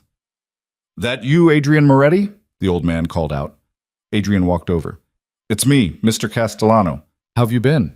Still breathing, which at my age is an accomplishment, he gestured at the building behind him. "Your mother still comes by sometimes, brings me food, makes sure I'm taking my pills. Good woman, your mother. The best. Heard about your marriage. Sorry about that." Word traveled fast, even in a neighborhood Adrian barely visited anymore. "Thank you. You know what your problem is, kid.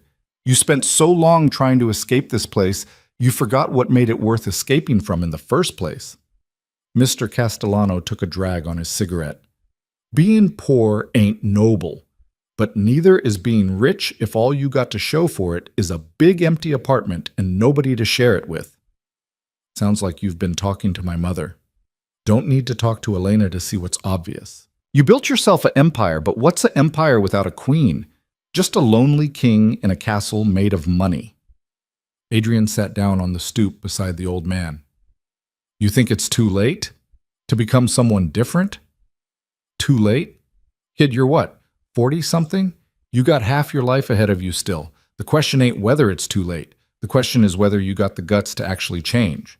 'Cause that's harder than building any empire. That takes real courage." They sat in silence for a while, watching the neighborhood transition from evening to night. A young couple walked by, arguing about something trivial. A teenager skateboarded past, headphones blocking out the world. Life continuing in its endless, ordinary way. "I don't know if I know how to be anything other than what I am," Adrian admitted.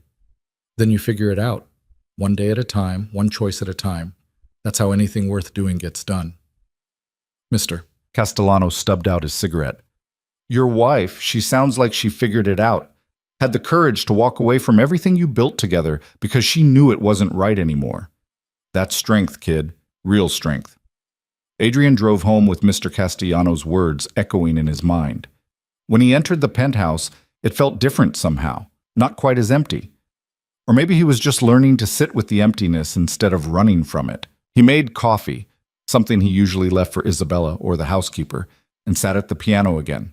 This time, instead of trying to remember the melody she'd taught him, he just pressed keys randomly, not making music exactly, just making sound, filling the silence with something other than his own thoughts. His phone buzzed with an email from Theodore. The subject line read, "Divorce Proceedings, Update." Adrian opened it and read quickly.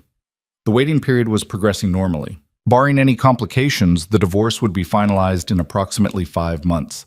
Everything was proceeding exactly as Isabella wanted, clean, quick, final. He should have felt relieved. Instead, he felt the weight of time collapsing. 5 months until it was officially over. 5 months to figure out who he wanted to be on the other side of this. Adrian closed the piano and walked to the window. The city sprawled beneath him, millions of lives intersecting and diverging in patterns too complex to map. Somewhere out there, Isabella was living one of those lives. Working, maybe. Painting again, hopefully. Building something new from the ruins of what they'd had together. He hoped she was happy. Genuinely hoped it, even though the thought of her happiness without him felt like swallowing glass. But maybe that was the point. Maybe love, real love, meant wanting someone's happiness even when it didn't include you. Maybe that's what he should have learned 15 years ago, instead of now, standing in an empty penthouse counting down the months until his marriage legally ceased to exist. Adrian pulled out his phone and opened a new message to Isabella's number. He typed, "I hope you're well. I hope you're painting again. I hope you found whatever you were looking for when you left." His thumb hovered over the send button. Then he deleted the message. Jennifer had been clear. Isabella didn't want to hear from him, didn't want his apologies or his hopes or his belated understanding. She wanted her freedom, and the only gift he had left to give her was respecting that wish. Adrian put his phone away and returned to the piano. He opened one of the library books, a collection of Monet's letters to friends and family, and started reading, learning about a man who dedicated his life to seeing the world differently, to capturing light and moment and the way perception shifted with every passing second. Outside, the city glowed in the darkness. Inside, Adrian Moretti sat alone, learning to see what had been there all along, and wondering if it was possible to paint over a life you'd already ruined, or if some mistakes were permanent as dried oil on canvas. The weeks that followed developed their own rhythm, one Adrian had never experienced before. He woke early, not because business demanded it, but because sleep had become elusive, his mind too active with thoughts he'd spent years avoiding. He ran through the city streets as dawn broke, his breath visible in the November air, watching New York wake up around him. Then coffee, real coffee he made himself, and hours spent reading at the kitchen counter Isabella had chosen, books about art and philosophy, and subjects he'd once dismissed as impractical. His empire didn't collapse. That surprised him most of all. The meetings still happened, the deals still closed, the money still flowed. But Adrian delegated more, trusted Marco and his other lieutenants to handle situations he would have once insisted on controlling personally. And strangely, things ran smoother. Turned out his constant micromanaging had been creating more problems than it solved. "You're different," Marco said one afternoon in mid-November, sitting across from Adrian in the office conference room. They'd just finalized a shipping contract that would have taken weeks of tense negotiation a year ago, but Adrian had simply accepted reasonable terms instead of fighting for marginal advantages. "Different how?" "Calmer. Like you're not trying to win every conversation anymore." Marco tilted his head, studying Adrian with the frankness of old friendship. "It's weird, but not bad weird. I'm trying to figure out what actually matters. Turns out most of what we fight about doesn't. And the stuff that does matter?"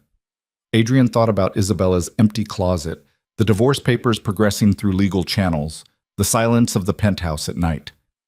"I'm still figuring that out." His mother visited twice a week now, always with food and opinions in equal measure. She'd stopped asking about the divorce directly, instead watching Adrian with shrewd eyes that missed nothing. "You're reading," she observed one evening, noting the stack of library books on the counter. She picked one up, a biography of Georgia O'Keeffe. "Since when do you read about artists?" "Since I realized I should have been paying attention when Isabella tried to teach me." Adrian took the book from her and set it back on the stack. She loved O'Keeffe, said she painted the world the way it felt, not the way it looked. Elena's expression softened. "You're mourning her. That's good. You should mourn what you lost. What if I'm mourning the wrong thing? What if I'm not mourning her so much as mourning the version of myself I thought I was?" Maybe they're the same thing. Maybe losing her was the only way you could see who you'd become. Elena started unpacking groceries. She never arrived empty-handed. Your father never had that moment, never woke up and realized what he'd destroyed. You have a chance he never had, Adrian. Don't waste it. But what was he supposed to do with this awareness? Adrian asked himself that question daily, usually while staring out at the city from his two large windows, feeling like a ghost haunting his own life. The answer arrived unexpectedly on a Tuesday afternoon in early December. Adrian was walking through Soho, ostensibly heading to meet a contractor about property renovations, when he passed a small storefront with a hand-painted sign, Community Art Center, classes for all ages. Through the window, he could see a group of teenagers working on canvases, their faces intense with concentration. An instructor moved between them, offering guidance and encouragement. Something about the scene stopped Adrian in his tracks. He stood on the sidewalk, watching these kids create something from nothing, and remembered Isabella talking about the art program she'd wanted to fund at her old high school. He'd written the check, $50,000, that meant nothing to him, and then promptly forgot about it, too busy with more important matters to attend the opening or see what his money had built.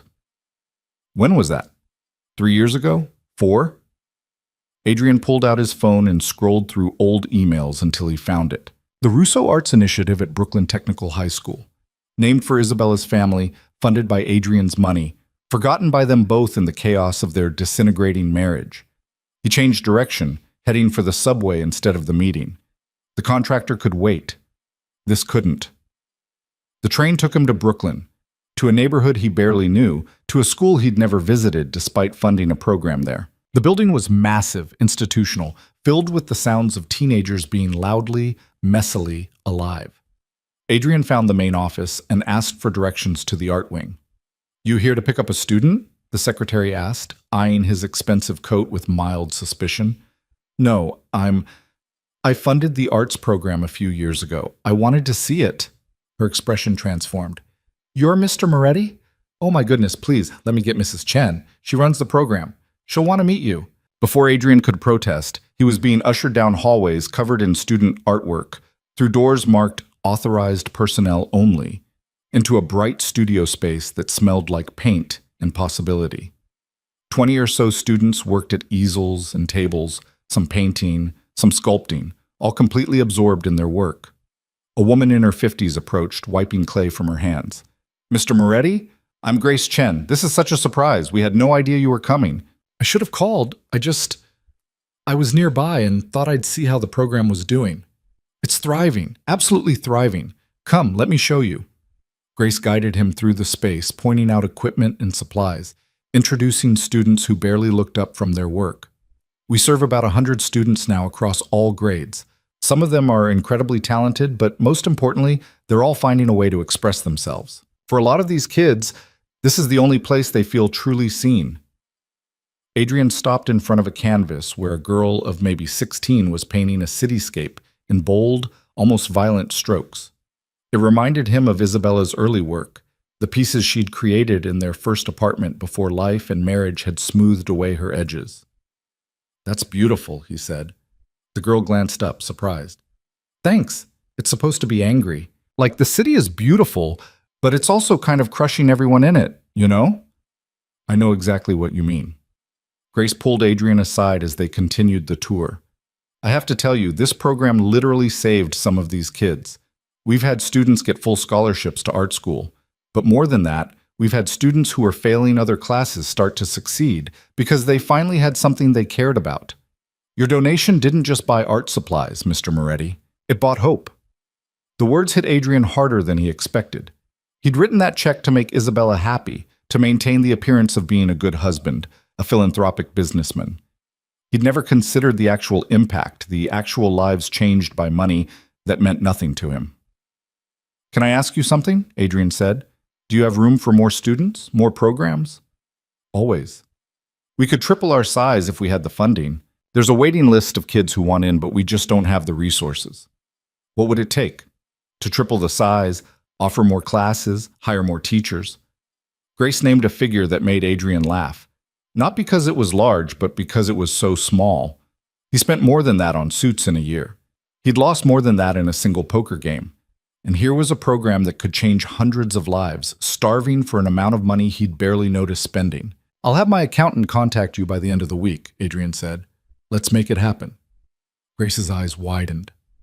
"Mr. Moretti, that's incredibly generous, but you don't have to decide right now. Take some time to think about. I've thought about it. I've been thinking about it for 3 years without realizing it." Adrian looked around the studio, at kids creating and dreaming and becoming. "My wife, ex-wife, she understood something I didn't. That money isn't worth anything unless you do something meaningful with it. I'm just sorry it took me this long to figure that out. He left the school with Grace's gratitude ringing in his ears and a strange lightness in his chest. On the subway ride back to Manhattan, he pulled out his phone and started making notes. The construction business could fund more programs like this. The investment properties could establish scholarships. The money he'd spent maintaining an image could instead maintain opportunities for kids who needed them. Marco called as Adrian emerged from the subway. "Where are you? You missed the meeting with the contractor." "Brooklyn. I'll reschedule with him." "Brooklyn? What's in Brooklyn?" "A program Isabella cared about. One I'm going to actually pay attention to this time." Adrian flagged down a cab. "Marco, I want you to look into our charitable giving. What we donate, where it goes, what kind of impact we're actually making." "Since when do you care about charitable giving?" "Since today. Since I realized I've been using it as a tax write-off instead of actually trying to help anyone. Pull together a report. I want to see everything." There was a pause on the line. "Boss, are you feeling okay? You sound different. I know. Get used to it, too." That night, Adrian sat at the piano and actually managed to play the simple melody Isabella had taught him years ago.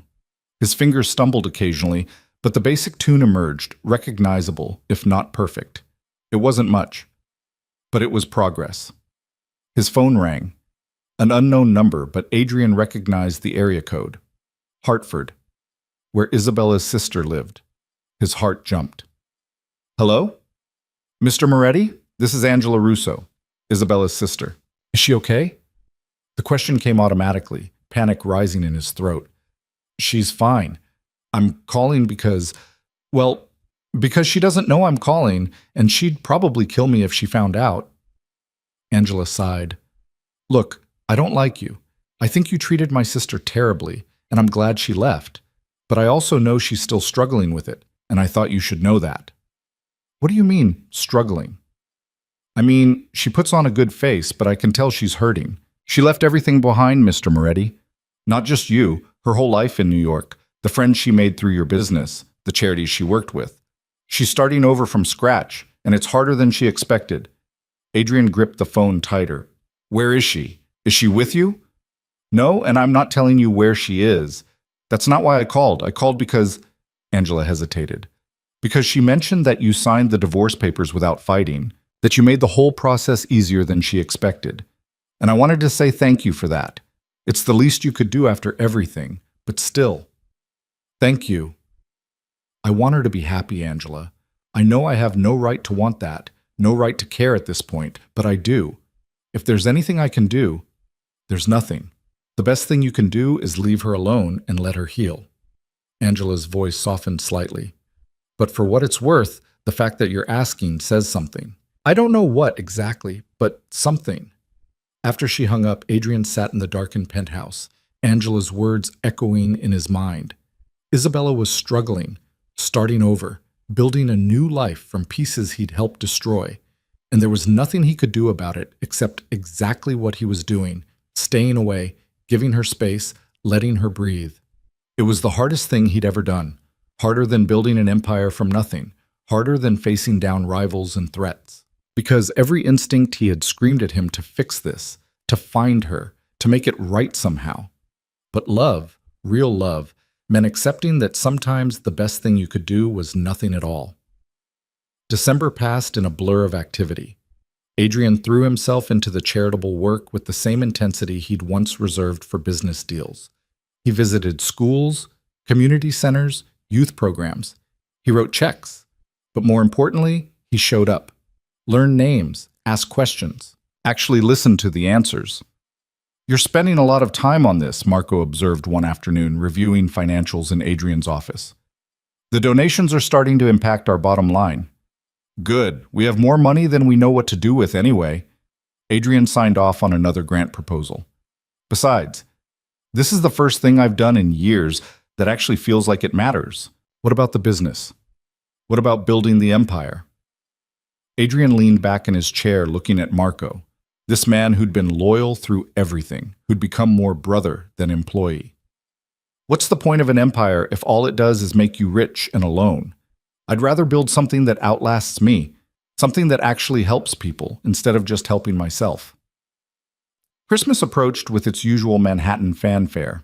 The city decorated itself in lights in excess, store windows competing for most extravagant display, tourists flooding the streets with cameras and wonder. Adrian had always loved this time of year. The parties, the deals made over expensive dinners, the sense of being at the center of something important. This year, it all felt hollow. He spent Christmas Eve at his mother's apartment in Queens along with his brothers and their families. The apartment was too small for everyone, but that was part of its charm.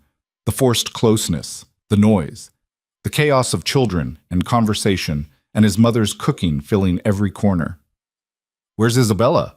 his youngest nephew asked, looking around as if she might be hiding somewhere. "Is Auntie Isabella coming?" The room went quiet. Adrian's brother shot the kid a warning look, but the damage was done. "Auntie Isabella isn't coming this year," Adrian said carefully. "She's celebrating with her own family." "But you're her family too." "Not anymore, buddy. Sometimes people's families change." Later, after the presents were opened and the kids were running wild on sugar and excitement, Adrian's mother found him on the small balcony, looking out at the Queen's skyline.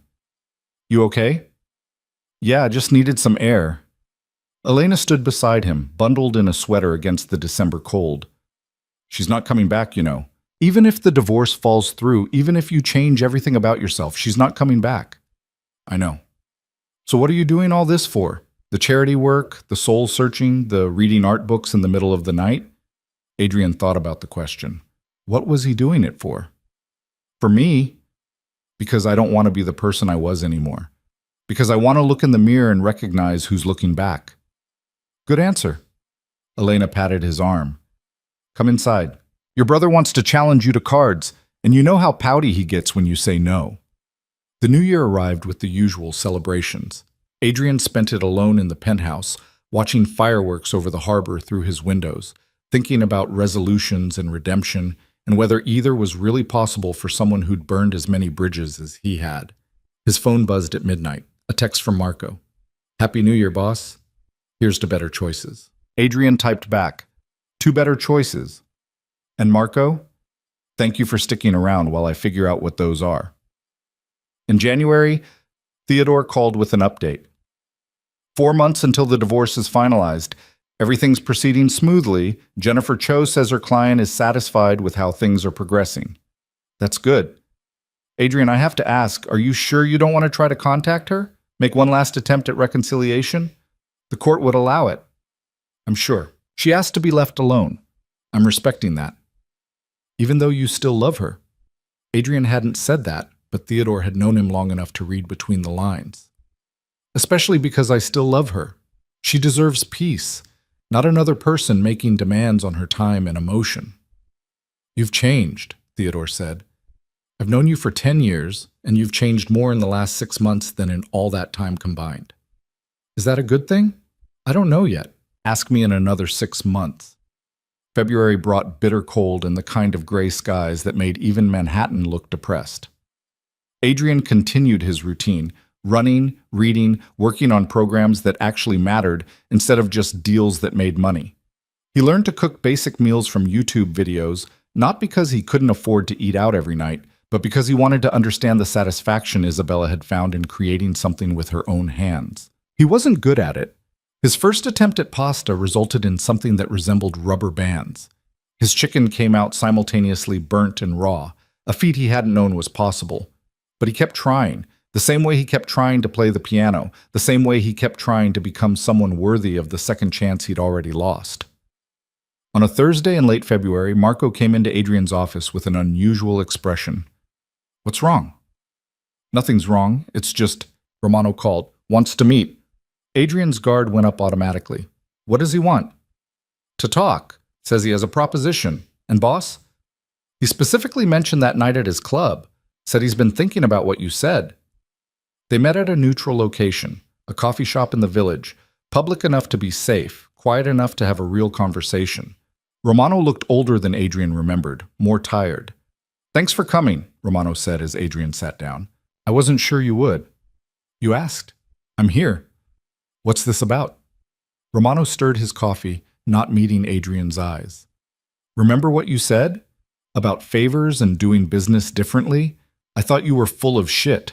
Thought you were playing some angle I couldn't see. And now? Now I'm not so sure. I've been watching you, Moretti.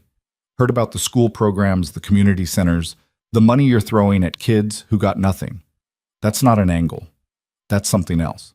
It's trying to matter, trying to build something that lasts beyond fear and power. Romano nodded slowly. My daughter, she's 17, wants to go to art school. I told her it was a waste of time, that she should study something practical. We had a huge fight about it, and she hasn't spoken to me in weeks. He finally looked up at Adrian. Then I heard about what you're doing at that school in Brooklyn, and I thought, maybe I've been wrong about a lot of things. What are you asking me, Romano? I'm asking if that favor I owe you, if I can use it now, to get my daughter into your program, to show her that her old man isn't completely stuck in his ways, to maybe fix something before it's too late to fix. Adrian thought about Isabella's empty closet, the divorce papers progressing toward finality, all the moments he'd missed because he was too stubborn to see what mattered. You don't need to use the favor for that. Just have her apply through normal channels. If she's serious about art, the program will take her. That's it? No strings? No strings. But Romano, don't make the same mistakes I did. Don't wait until she's gone to realize you should have been listening. Talk to her. Actually talk to her. It might feel awkward or uncomfortable, but it's better than the alternative. After Romano left, Adrian sat alone in the coffee shop, watching people come and go, everyone carrying their own stories of love and loss and learning too late. He pulled out his phone and looked at the last photo he had of Isabella, from 2 years ago at some charity gala, her smile beautiful and empty in equal measure. He'd been so blind, so focused on building and conquering and winning that he'd missed her slow disappearance right in front of him. And now she was gone, truly gone, living a life he'd never be part of. But maybe that was okay. Maybe her freedom was worth his regret. Maybe love, at its core, meant wanting someone's happiness even when it carved you hollow to imagine it without you. Adrian deleted the photo. Not to forget her, he'd never forget her, but to stop holding on to something that had only ever been an illusion. The woman in that photo had already been lost to him, had already been planning her escape while he'd been too arrogant to notice. The real Isabella, the one who painted and dreamed and deserved better than he'd given her, was somewhere else now, breathing free, and that had to be enough. March arrived with the promise of spring, though New York was still caught between seasons, unable to commit to warmth. Adrian marked off another month on the mental calendar he kept. 3 months until the divorce was final. 3 months until 15 years of marriage officially became a footnote in both their histories. He wondered sometimes if Isabella thought about him, if she ever drove past a building they'd attended events in, or heard a song that had played at their wedding, or saw something that reminded her of who they'd been before everything went wrong. He hoped she didn't, hoped she was too busy building her new life to spare thoughts for the old one. But late at night, when the penthouse was dark and silent, and his own thoughts were his only company, Adrian let himself remember. Not the end, he'd relived that enough. But the beginning, the middle, the good parts that had gotten buried under ambition and neglect, and the slow accumulation of 1,000 small betrayals. He remembered Isabella laughing at his terrible jokes. Isabella painting their first apartment with such joy it transformed cheap walls into something that felt like home. Isabella holding his hand through his mother's surgery, steady and strong when he was falling apart. Isabella believing in him when he was just a kid from Brooklyn with more ambition than sense. She'd loved him once. Truly, completely loved him. And he'd taken that love and slowly, carelessly destroyed it, too focused on becoming powerful to notice he was losing everything that made power worth having. But he was different now. That's what he told himself in those dark hours. Not better, necessarily. Not redeemed, but different. Trying, learning, becoming someone who might someday be worthy of the second chance he'd already squandered. The city lights glowed beyond his windows, eternal and indifferent. And Adrian Moretti sat alone in his empire of silence, learning to live with the consequences of choices he could never undo. The call from Theodore came on a Tuesday morning in late May, exactly 2 years after Isabella had signed the divorce papers. Adrian was at the community center in Red Hook, watching a group of teenagers practice a mural design for the neighborhood, when his phone buzzed. "It's done," Theodore said without preamble. "The divorce is finalized. You're officially no longer married to Isabella Russo." Adrian stepped outside into the spring sunshine, the sounds of the city washing over him. "That's it? No ceremony, no final paperwork?" "That's it. The court processed everything this morning. I'll have the final document sent to your office, but legally, you're both free." Free? The word should have brought relief. Instead, it settled in Adrian's chest like a stone. "Thank you, Theodore, for handling everything." "Adrian, are you okay?" "Yeah, I think I am, actually." And surprisingly, he meant it. The past 2 years had been the hardest of his life. Harder than building his empire, harder than surviving his father's violence, harder than any threat he'd ever faced. But somewhere in the process of losing everything, he'd found something he hadn't known he was missing: himself. Or at least a version of himself he didn't hate looking at in the mirror. He returned to the community center and spent the rest of the afternoon with the kids, offering feedback on their designs, listening to their stories, being present in a way he'd never managed when it actually mattered. When he finally left, the sun was setting over the harbor, painting the city in shades of gold and rose. His phone rang as he walked to his car. Marco. "Hey, you got a minute?" "Always. What's up?" "I'm at Romano's place. You need to get here. Now." The urgency in Marco's voice kicked Adrian's instincts into overdrive. "What happened?" "Just come. I'll explain when you get here." Adrian drove to Romano's social club in Red Hook, his mind running through possibilities. A setup? Retaliation for something Adrian had missed? He'd been so focused on changing himself that he'd maybe grown careless about watching his back. But when he arrived, there was no ambush waiting. Just Marco standing outside with Romano, both men looking uncomfortable. "What's going on?" Adrian asked, stepping out of the car. Romano spoke first. "I need to tell you something about your wife, your ex-wife. I know where she is." Everything stopped. The street noise, the harbor sounds, Adrian's own breathing. "What?" "My daughter, the one you helped get into that art program. She goes to school in Providence now, Rhode Island School of Design, and there's a woman who works at a gallery near campus. She teaches classes there sometimes, helps students with their portfolios." Romano met Adrian's eyes. "It's Isabella. I saw her when I was visiting my daughter last month. I'm sure it was her." Adrian's heart hammered against his ribs. "You're certain?" "Positive. My daughter confirmed it. Says everyone at school knows about the gallery owner who used to live in New York, married to some big shot, walked away from everything to paint again. They think she's incredibly brave." "Why are you telling me this?" Adrian's voice came out rougher than he intended. "You know I'm not supposed to contact her. She made that clear." "I know. But I also know what you did for my daughter, for me. And I figured you had a right to know that she's okay." More than okay, actually. She seems happy. Happy. The word Adrian had been hoping for, dreading, needing to hear. Isabella was happy. Without him. Because of leaving him. "Thank you for telling me," Adrian managed. "But I can't. I won't go see her. That's not what she wants." Marco stepped forward. "Boss, are you sure? This might be your only chance to..." "To what? Disrupt her life again? Make her feel unsafe in the one place she's built for herself?" Adrian shook his head. "No, she chose freedom. I'm not taking that away from her." He drove home in a daze, Romano's words echoing in his mind. Isabella in Providence. Teaching art. Working at a gallery. Living the life she'd always wanted before Adrian had convinced her that being Mrs. Moretti was enough. That night, Adrian did something he hadn't allowed himself in 2 years. He looked her up online. There were no social media profiles. Isabella had always been private, and apparently she'd stayed that way.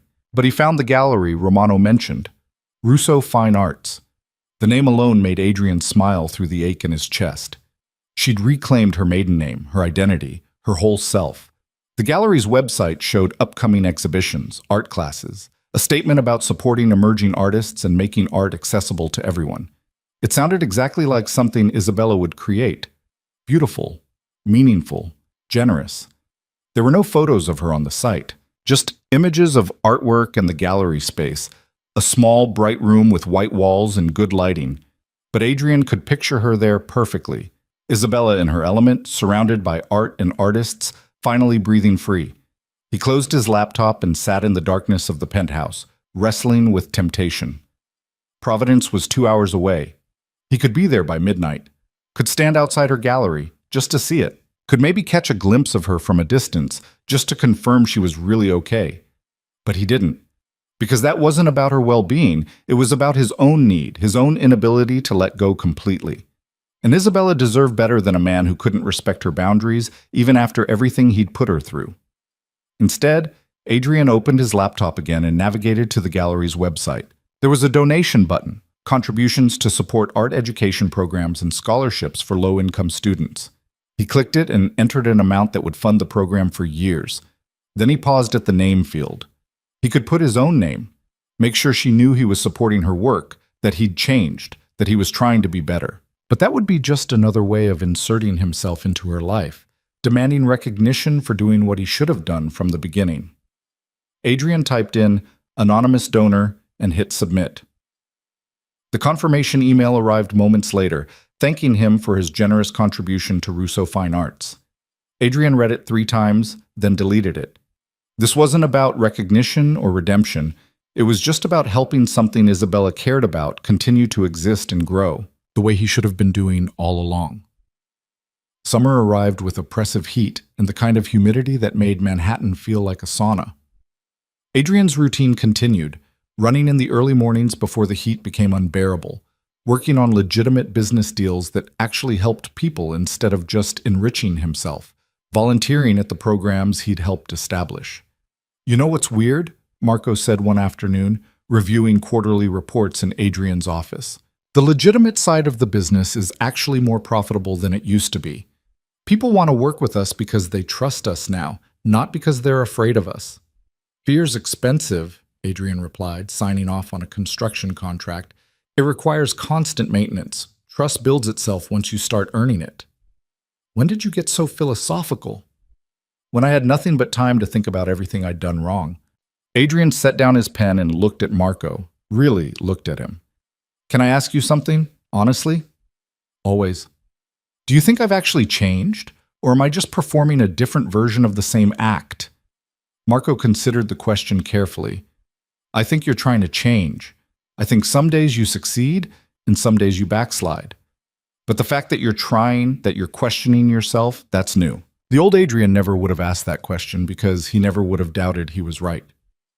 "That doesn't really answer whether I've changed." "Maybe change isn't a destination, boss. Maybe it's just the act of trying, every day, to be a little better than you were yesterday." Adrian thought about that as he left the office that evening. The city was shifting from day to night, office workers heading home, restaurants preparing for the dinner rush. He walked instead of driving, letting himself be absorbed into the flow of humanity moving through Manhattan's streets. His phone buzzed with a text from his mother. "Dinner Sunday. Your brothers will be there. Don't be late." He texted back a confirmation and kept walking, no particular destination in mind. He ended up in the Village, in front of the coffee shop where he'd met Isabella 15 years ago. It had changed ownership again. Now it was a craft beer bar with exposed brick and industrial lighting. Adrian went in and ordered a beer he didn't really want, sitting at a table near the window. The same window where Isabella had sat reading about Monet, where a chance conversation had led to 15 years of marriage and 2 years of painful transformation. "Adrian Moretti? Is that really you?" He looked up to find a woman standing beside his table, mid-40s, vaguely familiar, smiling with recognition. "I'm sorry, do I know you?" "Probably not. I'm Sarah Mitchell. I had a show at a gallery in Tribeca a few years ago. You were standing outside looking at my paintings through the window one evening." The memory clicked into place. The night he'd signed the divorce papers, walking through the city, standing outside a gallery, looking at paintings that reminded him of Isabella's work. "I remember. Your work was beautiful." "Thank you.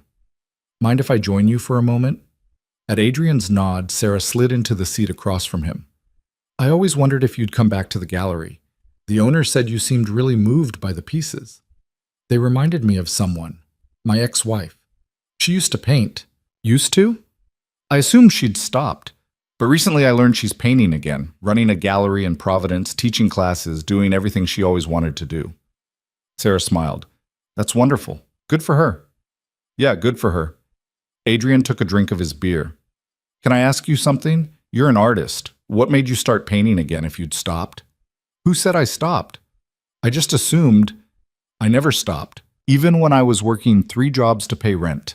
Even when everyone said it was impractical and I should give up and do something sensible, I kept painting. Because it was the only thing that made me feel like myself. Sarah's expression grew thoughtful. But I know a lot of artists who did stop, usually because someone in their life, partner, parent, whoever, convinced them their art didn't matter as much as more practical concerns. And you know what almost all of them say when they start again? What? That they feel like they can breathe again, like they'd been holding their breath for years without realizing it, and painting let them finally exhale. The words hit Adrian like a physical blow. That's exactly what Isabella's letter had said, that she needed to breathe again, that she'd been becoming a ghost in her own life. I was that person, Adrian said quietly. The one who convinced her that her art didn't matter as much as my empire, my business, my ambitions. I didn't do it maliciously, I just stopped seeing her, stopped valuing what made her herself. And now? Now she's free and I'm trying to figure out how to live with the fact that her freedom required my absence. Sarah reached across the table and squeezed his hand briefly. The fact that you understand that, really understand it, suggests you've learned something valuable. Most people never get there.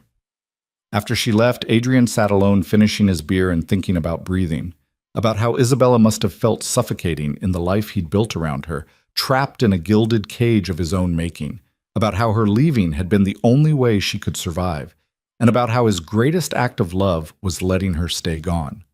The summer passed into fall, the city transforming in its annual cycle of death and renewal. Adrian marked the 2-year anniversary of signing the divorce papers quietly, alone in the penthouse, thinking about how much had changed and how much remained the same.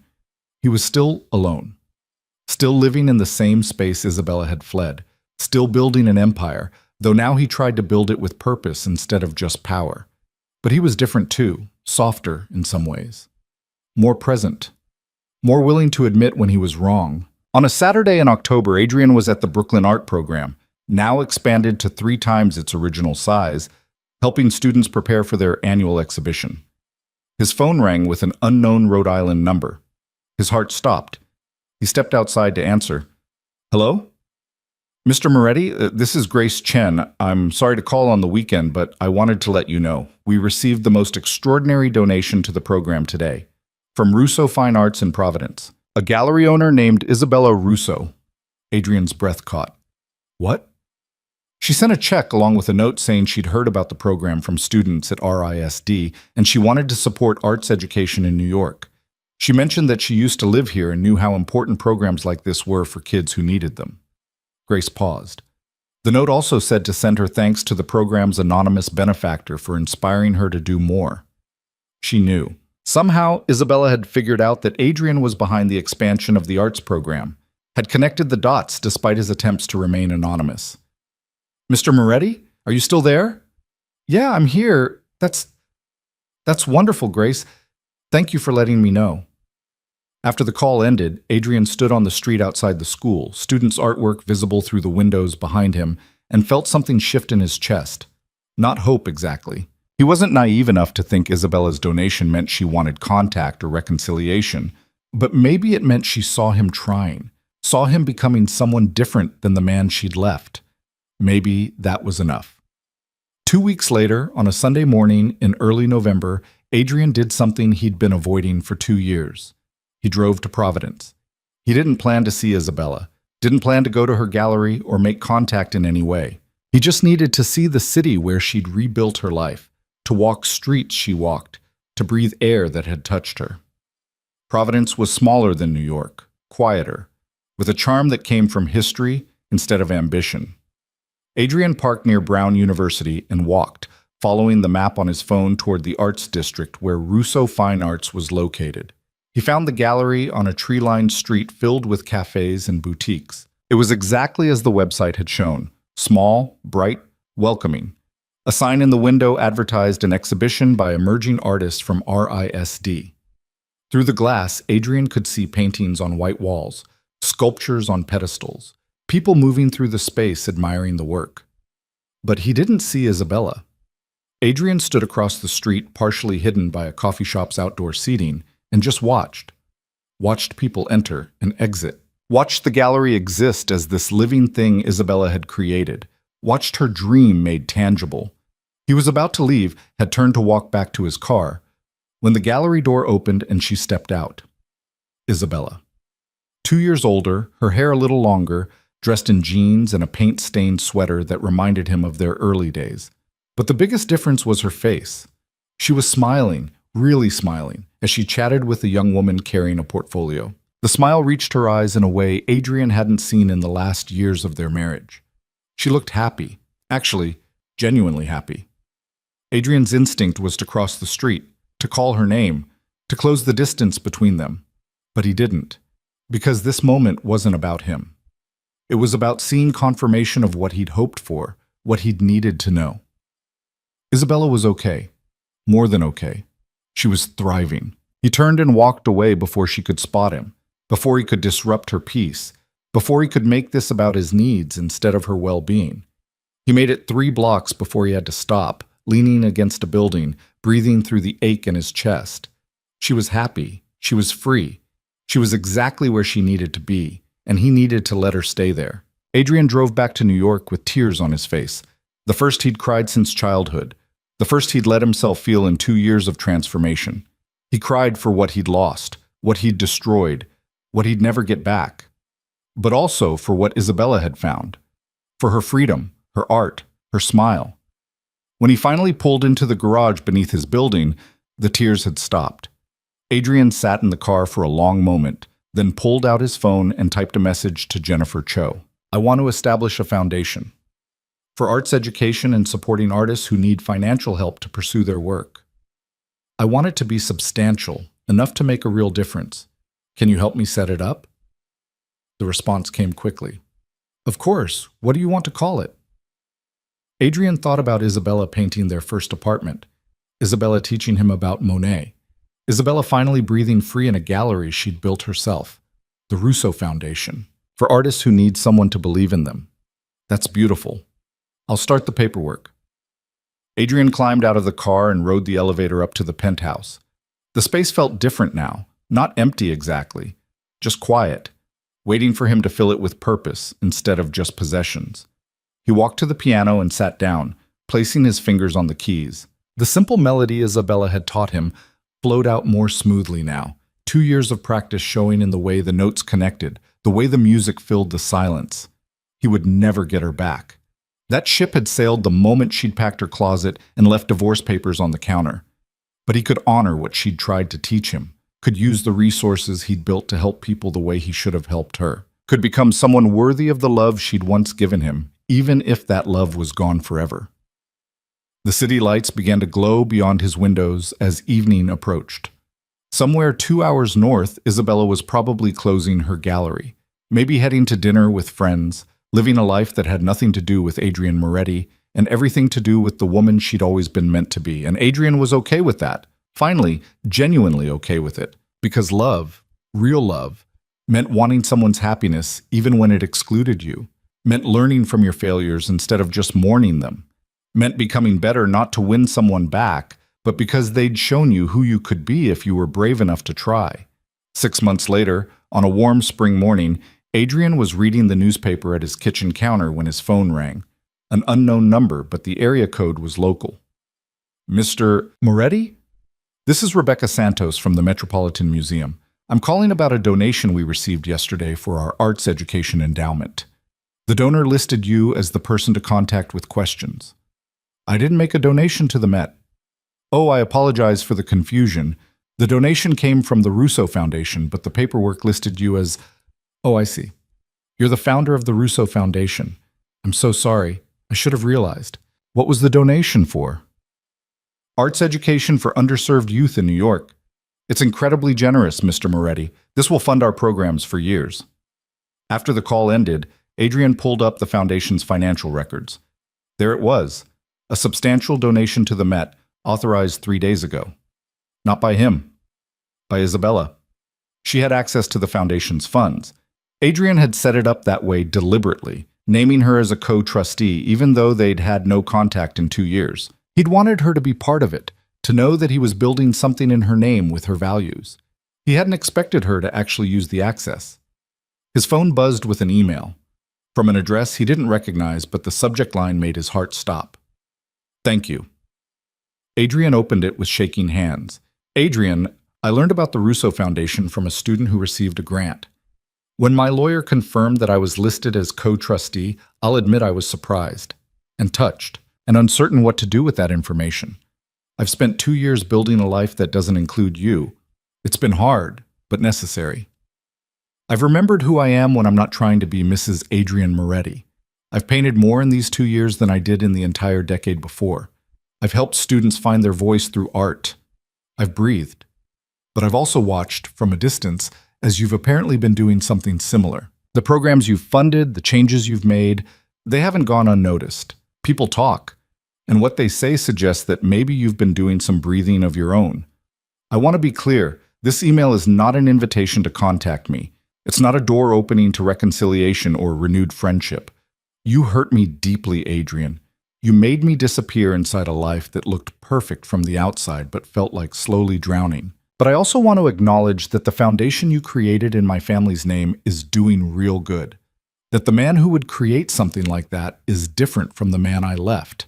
And that difference deserves recognition, even if it doesn't change anything between us. Use the foundation well, help people who need it, and be the person you're clearly trying to become. I wish you peace, Adrian. I really do. Isabella. Adrian read the email 5 times. Then he sat at the kitchen counter and let himself feel the full weight of it. She'd noticed. She'd been watching, even from a distance. She saw him trying, but she was also clear. This changed nothing between them. She'd built her freedom and had no intention of surrendering it, regardless of how much he'd changed. And that was okay. It had to be okay. Adrian closed his laptop and looked around the penthouse. It was time. Past time, really. Within a month, he'd listed the penthouse for sale. Downsized to a smaller apartment in Brooklyn, closer to the neighborhoods where the foundation did its work. Sold the Mercedes and bought a practical sedan. Restructured his business to focus on legitimate construction and development that actually improved communities instead of just enriching himself. Marco thought he was crazy. His mother thought he was finally growing up. Theodore thought he was having a prolonged breakdown. Adrian thought he was finally, actually changing. 2 years after receiving Isabella's email, 4 years after she'd left, Adrian was walking through a small neighborhood grocery store in Brooklyn when he saw her. Isabella stood in the produce section, examining tomatoes with the same careful attention she'd once given to everything, her shopping basket looped over her arm. She wore simple clothes, no makeup, her hair pulled back in a ponytail. She looked older, they both were, but also somehow lighter. Their eyes met across a display of apples. For a moment, neither moved. The store continued around them, other shoppers, background music, the ordinary sounds of ordinary life. But Adrian felt frozen in place. Then Isabella smiled. Not a big smile. Not an invitation. Just a small, genuine acknowledgement of his existence. Adrian smiled back and nodded. A greeting. Nothing more. They moved through the store on separate paths, never speaking, never approaching. But as Adrian was checking out, he saw Isabella at the register next to his. She glanced over and he saw something in her eyes that might have been peace. "Take care, Adrian," she said quietly. "You too, Isabella. You look happy." "I am. I really am." She gathered her bags. "And you? Are you okay?" It was the first time she'd asked about his well-being in 4 years. The first time she'd spoken directly to him since leaving that note on the counter. Adrian felt the weight of the question, the genuine concern behind it. "I'm getting there," he said honestly. "Learning to be better. Trying to matter in ways that actually count." Isabella nodded, and for just a moment he saw something soft in her expression. Not love. That was gone, burned away by years of neglect and betrayal, but maybe forgiveness, or at least the absence of anger. Good. That's good. She started toward the exit, then paused and looked back. "The foundation is doing beautiful work, by the way. The student who received that grant I mentioned, she just had her first gallery show. You helped make that possible." "We helped make it possible," Adrian corrected gently. "It has your family's name for a reason." Isabella held his gaze for a long moment, something unreadable passing across her face. Then she smiled again, that same small, genuine smile, and walked out into the afternoon sunshine. Adrian finished paying and carried his groceries to his car, this practical sedan that had replaced the Mercedes, and sat in the driver's seat not moving. That was it. That was probably all he'd ever get. A brief conversation in a grocery store. An acknowledgement that he'd changed. A moment of peace instead of pain. And it was enough. It had to be enough. Because Isabella was happy. She'd found herself again, was living the life she'd always deserved, was breathing free. And Adrian had learned, was still learning, to be someone who could look at himself in the mirror without flinching. He'd built an empire once, thinking that power and money and control were what mattered. Then he'd lost everything that actually did matter, and had to rebuild himself from scratch into someone better. The foundation would continue. The programs would help more students, more artists, more people who just needed someone to believe in them. Adrian's legitimate businesses would keep growing, keep improving neighborhoods, keep doing good in ways he'd never bothered to care about before. And Isabella would keep painting, keep teaching, keep living the life she'd chosen when she'd finally chosen herself. Adrian started the car and drove toward his apartment in Brooklyn, past neighborhoods he was helping improve, past schools where kids were learning art because he'd funded their programs, past the evidence of a life spent trying to matter in ways that counted. He'd conquered a city once, built an empire, become feared and powerful and completely alone. Then he'd lost the only thing that ever really mattered. But from those ashes, he'd built something different, something better. Not an empire, a legacy, not power, purpose. Isabella had given him that, in her own way, had shown him through her absence what he'd been too blind to see in her presence. That love meant supporting someone's dreams, not dismantling them. That partnership meant growing together, not demanding someone shrink to fit your vision. That being worthy of love required actually seeing the person offering it. He'd learned those lessons too late to save his marriage, but not too late to save himself. And as Adrian pulled into the parking lot of his modest Brooklyn apartment building, the city settling into evening around him, he felt something he hadn't experienced in years. Not happiness exactly, not peace, but something close to both. Acceptance. The acceptance that some mistakes couldn't be undone. That some people, once lost, stayed lost. That redemption wasn't about winning someone back. It was about becoming someone worthy of the love you'd already squandered. Adrian climbed the stairs to his apartment, groceries in hand, and smiled at the neighbor who was heading out. Inside, his space was small but comfortable.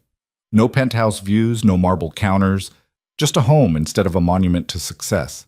He put away the groceries, made dinner from his mother's recipe, and sat at his small table eating alone while reading about a new arts program in Queens that needed funding. Later, he'd sit at the second-hand piano he'd bought and practice the melody Isabella had taught him years ago, his fingers finally finding the notes without stumbling.